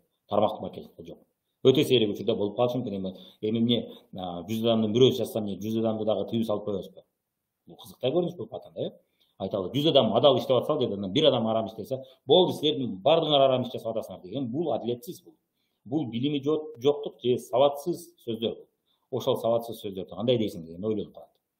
Анан ошол ушинтип колдонуңуздар. Албетте бул видеолор мүмкүн болушунча дин башкармаларына жеткени жакшы бизге. Ошон үчүн мүмкүн болушунча бул видеого лайктарды басабыз, YouTube каналга киргенден кийин бөлүшөбүз, комментарийлерге жазабыз, колдоолорду же өзүңүздөрдүн пикириңиздерди кошумчалоо же болбосо сындоолоруңуздар жазыңыздар. Ой пикириңиздер мен үчүн кызык болот. Бул видеонун астына записти киргизебиз, Instagramда дагы, YouTube'дагы сөзсүз түрдө ой пикириңиздерди жазыңыздар. Атак слайдтар менен көрөм десеңиздер Instagramдагылар, албетте YouTube каналга кирип көрүп, лайк басып коюңуздар. Мүмкүн болушунча көп адамга бул видеолор тараса, ошончолук көп адам арам иштен алыс болуп калат. Билип билбей, түшүнүп түшүнбөй, өзгөчө аалымдар арам иштен тилин кармап калышат. Ойлонуп калышат. Муну изилдей, Чубадыр Раматов айткандай, бул тема талаш маселе экен, муну изилдешибиз керек экен деген ой пикирге келсе, анан бир чындык чыгарылат. Анан жөн эле түшүнүп түшүнбөй эле, билип билбей эле, сабаты жоктур эле, биз ушундай дейбиз деп деген ой болсо, ошол жолдон алыстабай турган болсо, анда бул туура эмес көрүнүш болуп калат. Анда бул утулуу жол анда бул күнөө жол. Ал бул туура эмес. Албетте мен ойлойм, аалымдар деле бул нерсени ойлонуп карап көрүшөт. Эгерде биз маалыматты көрүп жеткирсек. Албетте алымдарда кимдир бирөө, бир адистерден кимдир бирөө бул темада мен талашам, сен мен мындай айтып берем эмес, далилдеп берем десе, мен даярмын. Телевидение болобу, кайсы жака болсо чакырсам мен даярмын, бул теманы мен жакшы билем. Керек болсо түшүндүрүп бере алам. Кайсы учурда адал, кайсы учурда арам айтып бере алам. Бирок мен шариятты алымдарча билбейм. Мен шариятты үйрөтпөйм. Мен маркетинг, бизнес жана башка илимдеримде шариятта айтылган нерсе ушул жерде бар деп айтса, мен азыр көрсөтпөйм, барып жок деп айтып бере алам. Мен ушул боюнча адисмин. Бирок шарият боюнча адис эмесмин. Ошон үчүн мен шариятты билем деп айтпайм. Шариятта мына айтышты, мына шариятта бар ушул нерселер бар, ушулар ушул нерсе көрүп атабыз деп айтат. Мен жок деп айтам. Бирок шариятты мага түшүндүрүштү мына. Фатваны бергичте шариятты түшүндүрүп атат. Шариятта ушул пункт бар, ошол нерсе силерде бар экен деп атат. Биз болуптур, сиздин шариятта эмне тыюу салынганын уктук, эми барбы жок сүйлөшөлү деп атабыз. Демек шариятта тарабын биз талашпай атабыз. Биз маркетинг, бизнес, менеджмент, экономика илимин талашып атабыз. Шариатты талашпайбыз. Шариатты бул алымдардын иши. Бизнес, экономика, менеджмент, маркетинг бул биздин ишибиз. Биз менен сүйлөшүңүздөр. Бирдемени айтуудан мурун. Ошондой, анда эмесе көңүл бурганыңыздар үчүн чоң рахмат. Бул видеону максималдуу бөлүшөбүз, таратабыз. Кудай буйрса ушул видеолорду мен эртең кыска кылып чыгарам. Биринчи пункт, экинчи пункт деп ошол пункттарды дагы мүмкүн болушунча көбүрөөк таратыңыздар. Кыска видеолор батыраак көрөт адамдар, кыска видеолор жана батыраак тарайт. Ошон үчүн мүмкүн болсо видеону көчүрүп алып гана таратпастан ссылкасы менен да таратсаңыздар жакшы болот. Себеби ссылкасы менен первоисточник кайсы жактан келип атат, ушул жерде калган видеолор барбы, толук видеосу барбы деген нерсе болот. Кимдирбөө көбүрөөк изилдейм десе, толугураак маалымат алганы мүмкүнчүлүк болот. Албетте бул фатва номер 5ти таратууга бул өбөлгө болот, жардам болот жана фатва номер 5тин адашкан жерлерин көрсөтүүгө да туура болот. Демек, жөнөкөй адам карапайым айларда жөн эле арамды киргизсем, так билбейм, адал барамбы билбейм, бирок күмөнүм бар деген гана болот. Күмөнүм бар деген бул жакшыраак. Билип билбей эле арам дегенге караганда, ал эми алымдар болсо, бул талашмас эле, муну талашалы сүйлөшөлү дегенге келсек анан биз чындык чыгат. Биздин максатыбыз ошого жетүү. Ошон үчүн жардам бериңиздер. Бул чындыкка келиш үчүн сиздердин колдооңуздар керек. Мен жалгыз өзүм аларга барып көрүп атам, натыйжа жок. Уккусу келбейт экен. Бирок акыркы учурда бир адам менен жолугушуп атабыз. Азыр көрө жатарбыз, катымды алды. Окуйбу окубай көрөбүз, бирок суранып сүйлөштүк. Бул боюнча жардамыңыз керек деп. Окуучу болсо, эң сонун. Анда биз акырындык менен чыгаттырбыз. Уже муфтияттын комиссиясына же алымдардын кандай бир уюму болуш керек өздөрүнө чечим чыгарчу. Ошо алымдардын чечим чыгарчу уюмуна чыгаттырбыз деп ишенем. Чыксак анда бир чындык чыгарылат. Ошон үчүн жардамыңыздар керек. Бул видеону колдоп таратыңыздар, мүмкүн болчу көп адамга таратыңыздар. Инстаграмга, стористерге жана башкаларга кыскача үзүндү тартып киргизиңиздер мүмкүн болсо. Анда эмесе көңүл бурганыңыздар үчүн чоң рахмат. Сиздер менен Мирлан Батырханов болду. YouTube каналыбызда Мирлан Батырханов 40 деген каналга записин киргизебиз. Таратыңыздар, колдонуңуздар. Инстаграмда слайды жок вариантын бир жака киргизебиз.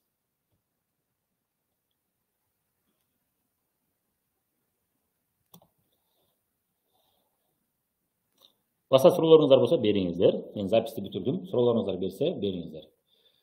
Так, остановить.